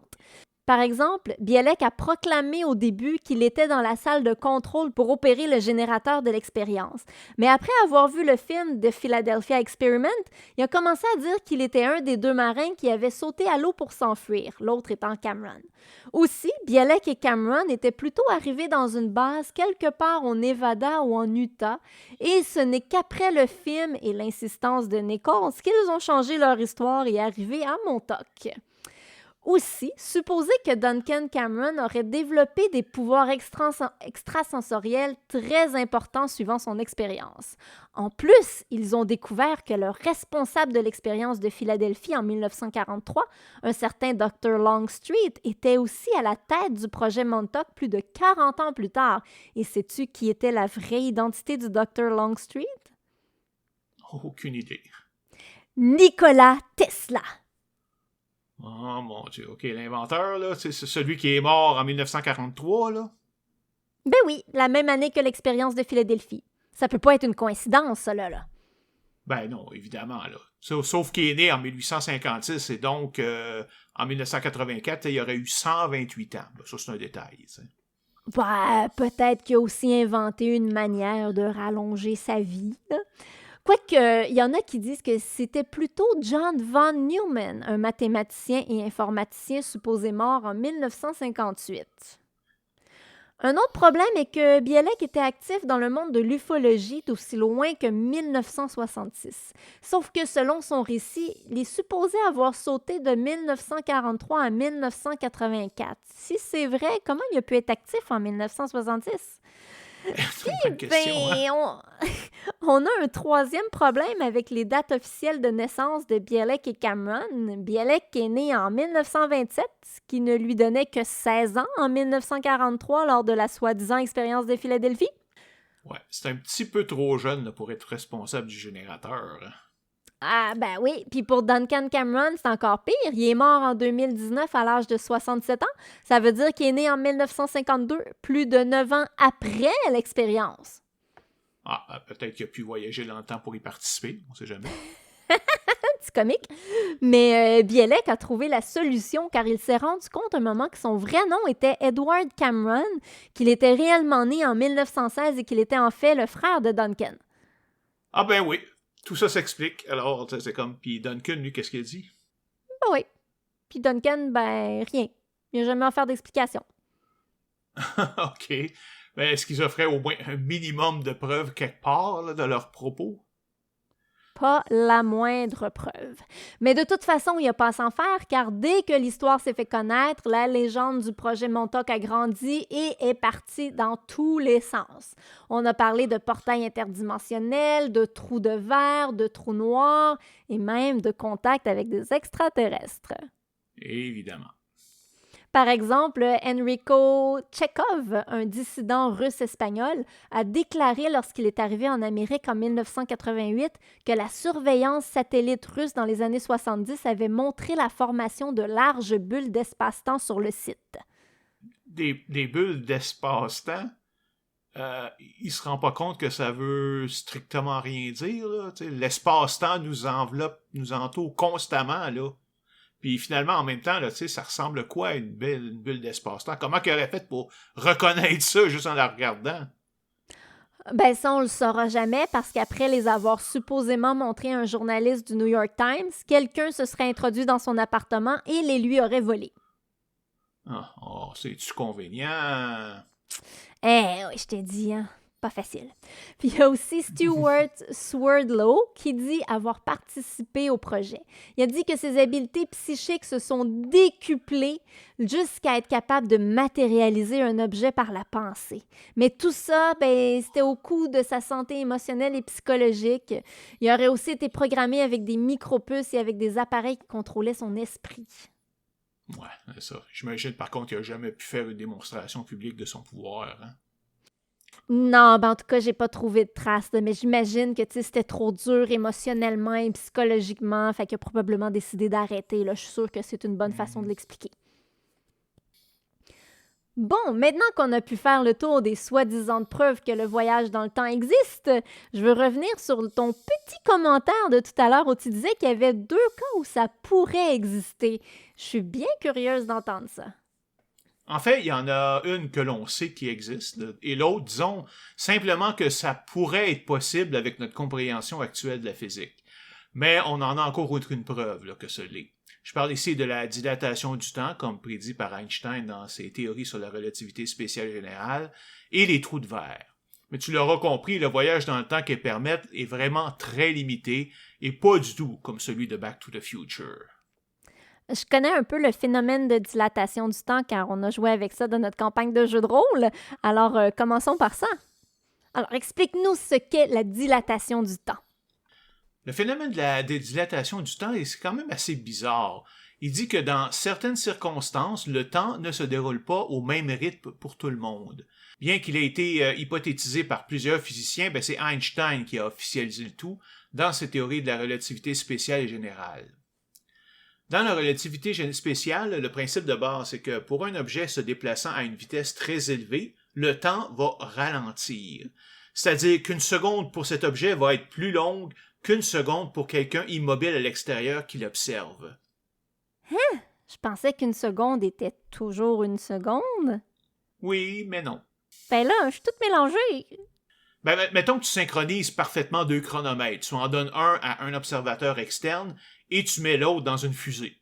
Puis tu lances la fusée dans l'espace, où elle atteint une vitesse quand même assez élevée, puis il revient sur Terre. Mais si tu compares les 2 chronomètres, tu constateras que celui dans la fusée est en retard. Par contre, pour la personne à bord de la fusée, s'il y en avait une, il n'y aurait aucune idée que son temps passe plus lentement que sur Terre. Pour lui, 1 seconde va demeurer 1 seconde. Wow! Ben là, si 1 seconde n'est pas toujours égale à 1 seconde, comment on peut s'y retrouver? Est-ce que c'est théorique ou prouvé? Ça a été prouvé en fait de nombreuses fois, comme dans l'expérience que je viens juste de te décrire. C'est une vraie expérience qui a été faite. Alors oui, c'est un phénomène réel. Sauf que pour avoir un effet significatif, là, on parle ici de très grande vitesse qu'on n'est pas encore vraiment capable d'atteindre aujourd'hui. Mais même un effet très petit peut devenir significatif avec le temps. Donc, par exemple, si un satellite tourne rapidement autour de la Terre pendant une longue période de temps, la différence de temps qui va s'accumuler peut avoir un effet au bout d'un certain temps. Un exemple, c'est le réseau de satellites GPS en orbite. Il a fallu tenir compte et compenser pour la dilatation du temps, car la position exacte des satellites dans le temps est très importante. Donc, si on ne le faisait pas, le réseau se désynchroniserait complètement. Est-ce que je serais capable de voir une différence si, par exemple, je suis immobile et que mon chum passe en courant à côté de moi? De façon pratique, non. Il y en a une, mais elle est tellement infime que c'est simplement impossible à détecter. Et évidemment, elle n'a aucun impact à l'échelle humaine.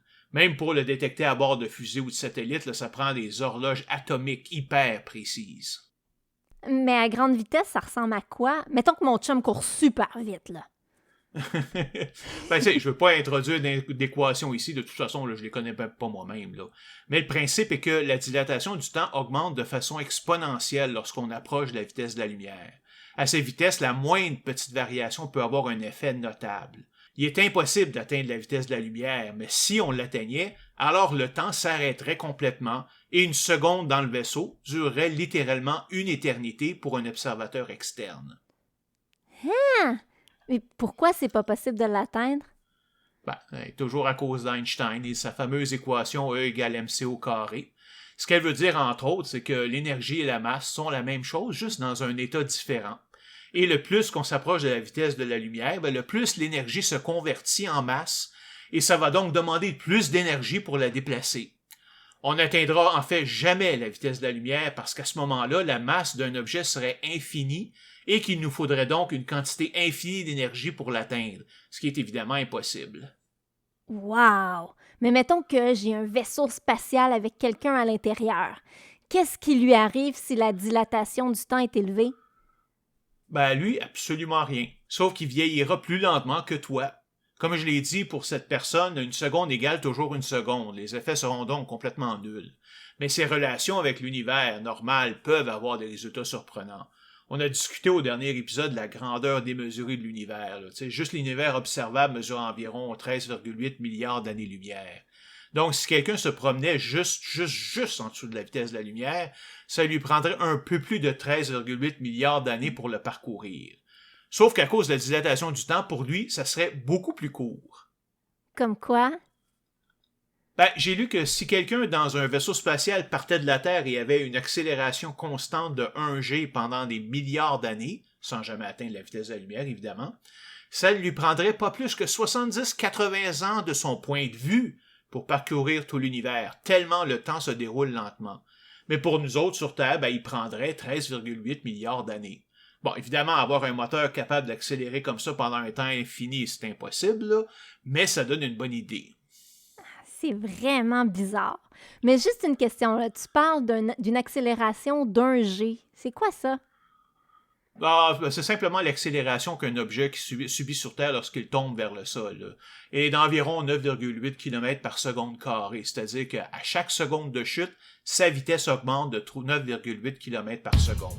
C'est pas mal vite, ça? On peut se demander pourquoi, si on tombe de moindrement haut, on ne se désintègre pas en petits morceaux en frappant le sol? Ben, c'est simplement à cause de la résistance de l'air. Bien qu'il soit invisible et insubstantiel, ben, l'air offre suffisamment de résistance pour freiner l'accélération, jusqu'à l'arrêter. Attention, là, je parle bien d'arrêter l'accélération, pas la chute elle-même. Mais dans le vide, tout objet tombe avec la même accélération, peu importe que ce soit un kilo de plume ou un kilo de plomb. Vraiment? C'est pas très intuitif, ça. C'est vrai, mais c'est parce qu'on est toujours dans une atmosphère, alors on est habitué comme ça, là, que ils ne tournent pas à la même vitesse. C'est sûr que la densité et le volume de matière qu'on fait tomber a une influence sur la résistance de l'air. 1 kilo de plume va tomber beaucoup plus lentement qu'une boule de plomb de 1 kg si tu le laisses tomber dans l'atmosphère terrestre. Mais si tu mets les deux objets dans des tubes, que tu en retires l'air et que tu les laisses tomber, tu vas voir, ils vont frapper le fond en même temps. OK, je te crois. Mais pour en revenir à la dilatation du temps, je me rappelle avoir vu quelque chose comme ça dans le film Interstellar, mais c'était pas dû à la vitesse. Est-ce que c'est le même phénomène? Oui, absolument. En fait, dans sa théorie de la relativité générale, Einstein a prédit que ce phénomène s'appliquait aussi lorsqu'un objet s'approche d'un autre objet incroyablement massif à cause de son énorme force de gravité. En fait, l'effet s'applique toujours entre deux objets, peu importe leur masse, mais il faut juste qu'une des masses soit très grande pour que ça soit mesurable. L'objet massif dans Interstellar était une étoile à neutrons. Ces étoiles sont tellement massives que quand elles se sont effondrées sur elles-mêmes à la fin de leur cycle de vie, la gravité était assez forte pour briser les atomes qui les constituent. Les protons et électrons se sont donc rencontrés et annihilés mutuellement et se transformés en neutrons, et laissant derrière eux ce qu'on appelle une mer de neutrons collés les uns sur les autres. Imagine avoir un astre de la grosseur de Mars, par exemple, mais avec plus de 1,4 à 2 fois la masse du Soleil. Dans Interstellar, on a pu voir les effets. La navette s'est posée sur une planète suffisamment proche de l'étoile à neutrons pour avoir un effet de dilatation du temps important, alors que le vaisseau est resté à distance. Les personnes sur la planète, ils sont restés 2 semaines, je pense. Mais quand elles sont retournées sur le vaisseau, ben, il y a plus de 20-25 ans qui avaient passé. Ouais, je me souviens. Ouais, ben, les étoiles à neutrons, c'est une chose. Mais maintenant, allons voir un petit peu ce que ça veut dire pour l'objet le plus massif qu'on connaît, le trou noir. Juste nous rappeler ce que c'est, s'il te plaît? OK, mais pour ça, je vais devoir expliquer rapidement le cycle des étoiles, le cycle de vie des étoiles. Une étoile va briller pendant plusieurs milliards d'années dans ce qu'on appelle sa phase principale. Pendant ce temps, elle génère son énergie en fusionnant dans son noyau 2 atomes d'hydrogène ensemble pour créer des atomes d'hélium, ce qui dégage une énorme quantité de chaleur.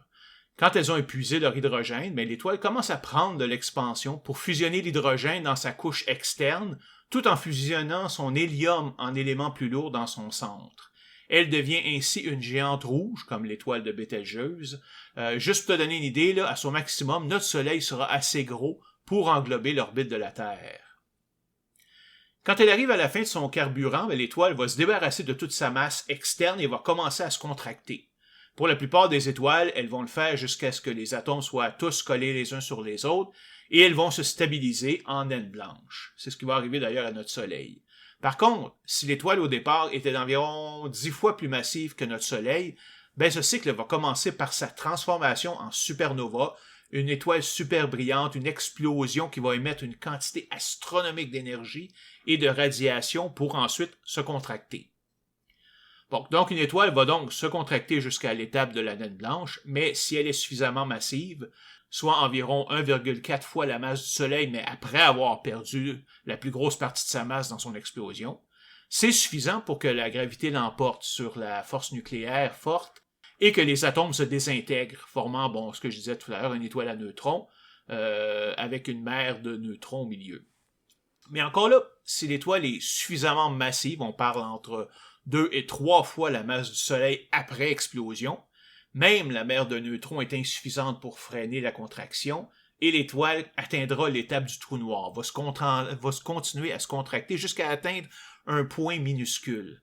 En fait, le trou noir, c'est pas un objet physique, on ne sait pas de façon exacte ce qu'il contient, car il n'y a aucun moyen de l'observer.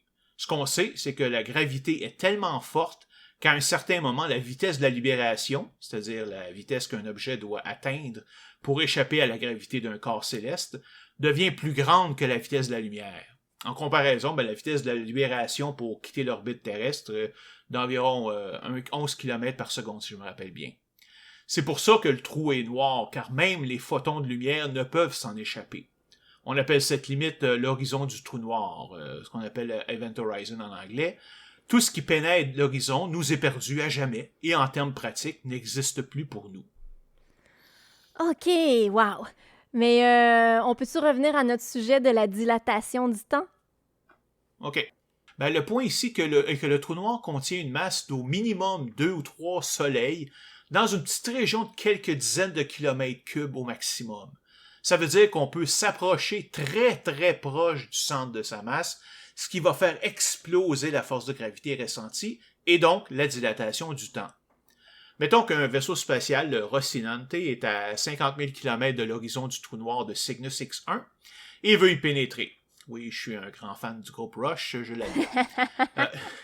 Il y a une vitesse de 1000 km par seconde. Du point de vue de l'astronaute à bord, donc, vu qu'il est à 50 000 km, il va pénétrer dans le trou noir dans 50 secondes.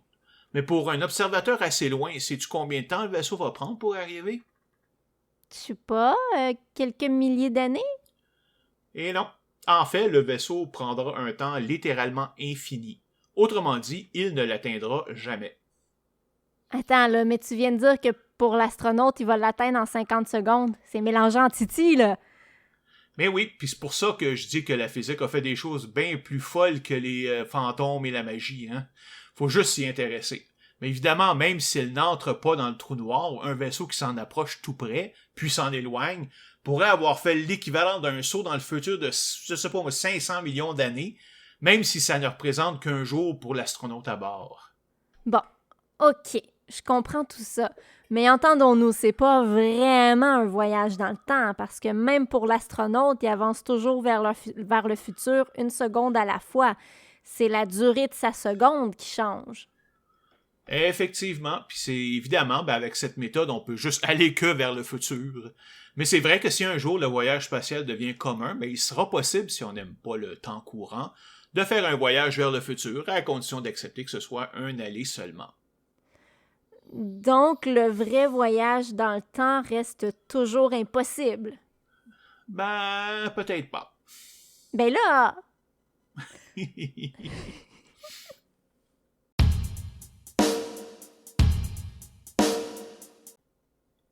Alors, c'est quoi cette chose qui pourrait permettre le voyage dans le temps? Et là, tu parles d'un vrai voyage dans le temps, j'espère. Oui, absolument. Il s'agit des trous de verre, ce qu'on appelle en anglais les wormholes. Mais soyons clairs, là, tout ce que je vais te parler ici, c'est purement théorique, là, c'est-à-dire que les trous de verre sont actuellement permis par les théories de la physique telles qu'on les connaît aujourd'hui. Mais attention, il faut bien comprendre qu'on n'a pas de compréhension complète de la physique. Il y a encore bien des morceaux qui nous échappent.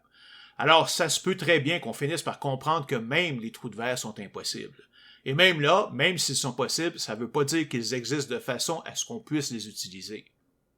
OK, je comprends ça. Alors, c'est quoi un trou de verre? Ben, un trou de verre, c'est un tunnel dans l'espace-temps en deux points, qui peuvent être à deux endroits différents, à deux temps différents, ou les deux. Ils pourraient même être dans deux univers différents s'il existe des dimensions parallèles. Je vois pas tellement ce que tu veux dire. Ben, imagine j'ai une feuille de papier. Je trace un point A à une extrémité et un deuxième point B à l'autre extrémité. Maintenant, je veux aller du point A au point B, le plus rapidement possible. C'est quoi le plus court chemin? Ben, une ligne droite entre A et B? Et non. Ben, voyons donc. Ah, ce que je peux faire, c'est plier la feuille en deux, jusqu'à ce que les deux points soient superposés l'un à l'autre. Puis avec un crayon, je vais faire un trou dans le papier à leur location. De cette façon, je peux aller de A à B juste en passant par le trou. Le trou de verre, ben, c'est ça. On replie l'espace-temps sur lui-même pour que deux lieux séparés par n'importe quelle distance soient mis côte à côte, puis on perce un tunnel entre les deux pour aller d'un point à l'autre. Évidemment, tu comprendras que nous n'avons pas du tout la technologie nécessaire aujourd'hui pour créer un trou de verre comme ça, à supposer que ce soit même possible. Encore moins un trou de verre qui soit stable et traversable dans les deux sens. OK, mais là, tu parles juste de distance. Qu'est-ce qui arrive avec le voyage dans le temps? Ah, j'y arrive, mais je te préviens, là, ça va être dispar, c'est vraiment pas évident. Si les deux extrémités du trou de verre sont construites dans des structures qui peuvent se déplacer, comme un vaisseau spatial, alors on pourrait utiliser la dilatation du temps qu'on vient juste de voir pour créer un vrai voyage dans le temps. Voici comment ça fonctionnerait. Mettons que l'extrémité A du trou est fixe et ne se déplace pas. Par contre, on déplace l'extrémité B à une très grande vitesse, ou on le transporte près d'une étoile à neutrons ou un trou noir. Et là, on attend. 10 ans passent dans le monde normal. Puis on ramène l'extrémité B à son point et vitesse d'origine. À cause de la dilatation du temps, mettons que seulement 1 an s'est écoulé pour l'extrémité B. Tu me suis? Je pense. Les deux extrémités existent ensemble au même moment, mais l'extrémité A a 9 ans de plus que l'extrémité B. Mais je vois pas ce que ça change. C'est parce qu'une des propriétés d'un tel trou de verre est que si j'entre par l'extrémité B, qui n'a qu'un an, quand je sors à l'extrémité A, je sors au moment où elle n'avait elle-même qu'un an, donc 9 ans dans le passé. Ben voyons donc, c'est complètement fou, comment ça? Désolé, je peux pas te le dire, je sais pas. Tu sais, c'est vraiment théorique, là, c'est une question mathématique hyper complexe, bien au-delà de ce que je peux comprendre. Mais le résultat est que j'ai un tunnel qui relie, par exemple, la Terre en 3201, qui est mon point A, à Proxima du Centaure en 3210, mon point B. Et comme les deux extrémités vont maintenant vieillir au même rythme, seconde par seconde, ben cette différence de 9 ans entre les deux extrémités va se maintenir durant toute l'existence du trou de verre. C'est complètement fucké. Mais imagine que je suis dans un vaisseau spatial qui se dirige vers Proxima du Centaure et que je vais assez vite pour que ça me prenne juste 8 ans pour l'atteindre. Bon, et 1 an pour moi qui suis à bord à cause de la dilatation du temps, mais ça, c'est pas important. Puis de là, je prends le trou de verre qui me fait revenir sur Terre 9 ans dans le passé, donc 1 an avant mon départ. J'ai donc 2 versions de moi-même qui existent dans le même espace-temps pendant 1 an. Qu'est-ce qui arriverait si je détruisais mon vaisseau avant son départ? Qu'est-ce qui arriverait si je tuais mon jeune moi-même avant qu'il parte vers Proxima du Centaure? Ouais, méchant paradoxe. Exactement. Puis c'est pour ça qu'il y a plusieurs physiciens qui croient que les trous de verre ne sont théoriquement possibles que parce que notre compréhension de la physique est incomplète. Après tout, la relativité et la mécanique quantique sont toujours incompatibles. Vraiment? Ben oui, elles semblent être vraies toutes les deux prises séparément. On en a des multiples preuves de toutes les façons, mais on n'a jamais encore trouvé un moyen de les mettre ensemble dans une théorie quantique unifiée de la gravité. Et c'est d'ailleurs un des sujets de recherche les plus chauds des 100 dernières années. Une autre possibilité est que les trous de verre ne peuvent communiquer qu'avec des dimensions parallèles aux nôtres, au lieu du même univers, ce qui éliminerait les paradoxes. Mais de toute façon, on n'est pas prêt de le savoir, on ne sait pas. Là. Mais encore une fois, on est quand même loin du voyage dans le temps à la Back to the Future. Ah, absolument, là, parce que le trou de verre ne relie que 2 points bien précis dans l'espace, ne permet le voyage dans le temps que pour un seul intervalle de temps toujours fixe, et en plus, il permettra jamais d'aller plus loin dans le passé qu'au moment où le trou de verre lui-même a été créé initialement. Donc, tant que nous n'avons pas la technologie pour créer des trous de verre, nous sommes protégés contre les paradoxes temporels. Wow! Je sais pas si vous êtes comme moi, là, mais j'ai la tête qui tourne. Moi, c'est un petit peu. On finit par s'y perdre dans ces possibles, pas possibles. Là. Mais quand même, jusqu'à nouvel ordre, considérons que les voyages dans le temps ne sont pas possibles. Pas comme la fiction le décrit, en tout cas.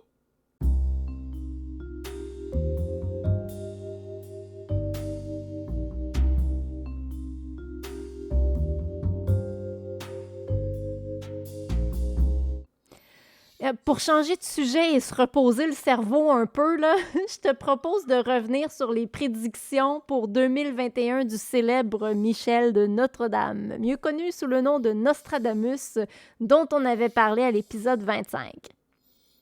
Ouais, pourquoi pas, ça nous ferait pour nous comme une espèce de petit voyage dans le temps. Oui! Bon, on sait qu'il est mort en 1567, mais comme on l'a vu dans notre épisode sur les prédictions, il y a des gens qui ont repris ces prophéties et qui les utilisent pour faire des prédictions à leur tour. À chaque année, on peut trouver des livres de prophéties de Nostradamus pour l'année à venir. Quand on a regardé les prédictions, on était à la moitié de 2021.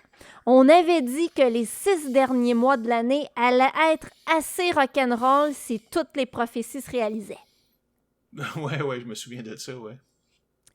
Donc, les interprétations des écrits de Nostradamus pour 2021 prédisaient, attention tout le monde, rien de moins que l'apocalypse de zombies. Tu te souviens? Mm-hmm. Un scientifique russe là, qui devait créer une arme biologique et produire un virus qui allait rendre les humains zombies. Bon, écoute, on fera pas de blagues sur la Russie puis tout ça, là, mais non, il n'y a pas eu de problème de zombies. Tu sais, c'est comme... Ce qui me fait rire là-dedans, c'est qu'ils traitent comme le problème, comme les zombies, comme un problème biologique, alors que, c'est des morts qui reviennent à la vie. C'est surnaturel par défaut. OK? Il n'y a pas de physique là-dedans, il n'y a pas de biologie là-dedans. Arrêtez de mélanger tout ça. Je rappelle, c'est les prédictions de 2021, là. C'est pas, ça parle pas de 2022, donc... Non, mais je sais, c'est le principe de dire, il parle de zombies comme si c'était, il n'y a pas de problème, il va y avoir des zombies. Vous comprenez pas que si les zombies existent, c'est une affaire hyper surnaturelle, ça, là. C'est pas juste une guerre bactériologique ou biologique. Ouais, ça serait étonnant que quelqu'un trouve un virus qui rende les humains zombies, puis qu'ils veulent manger des cerveaux, puis bon. Il devait aussi y avoir une famine de proportions bibliques. On se demande toujours ce qu'ils veulent dire par proportion biblique, là, tu sais, sachant que les événements dans la Bible ne couvrent qu'une toute petite partie de la planète, là. Mais non, ça s'est pas passé. Les musulmans devaient devenir les leaders de la planète. Ouais, leur situation n'a pas vraiment changé, en tout cas, disons, là. Puis si Éric Zemmour se fait élire en France, elle va même se détériorer, je pense. Ouais. Il devait y avoir une tempête solaire. Ça veut dire quoi, cette tempête solaire? Il y en a tout le temps, là. Et aucune d'elles n'a eu d'impact vraiment sur nous. Bon. Une comète devait frapper la Terre.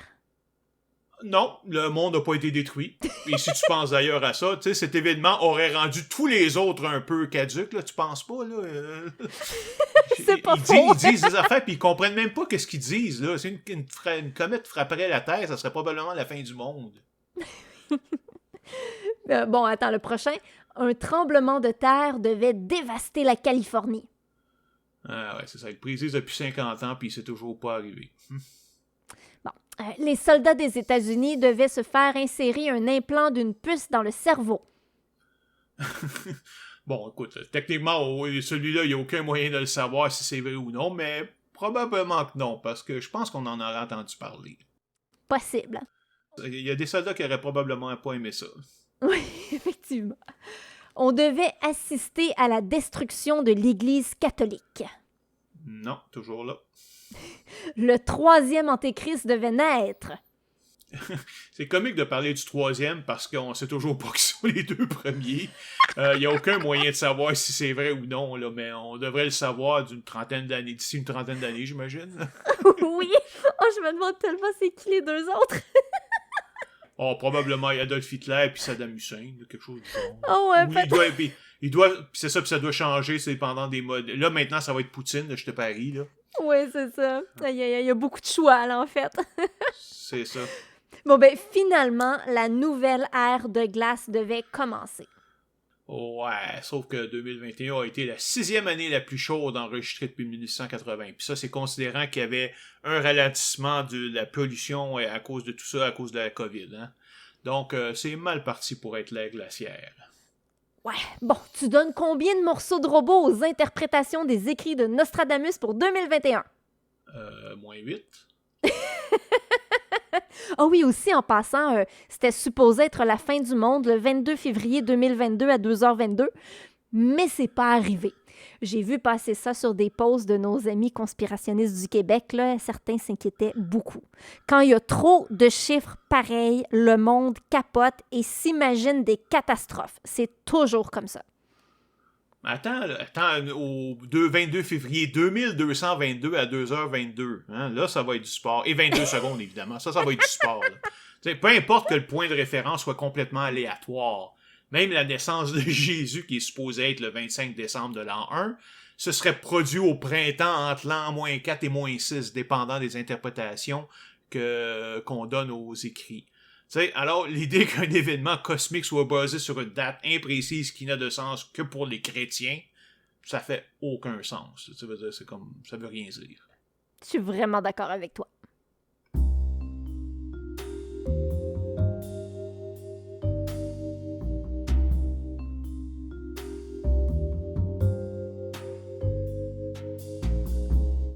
Bon, c'est maintenant terminé et sur ce, on vous dit merci et on vous invite à venir nous revoir pour notre prochain épisode. Oui, et merci pour les 40 000 écoutes. À la prochaine! À la prochaine! Bye!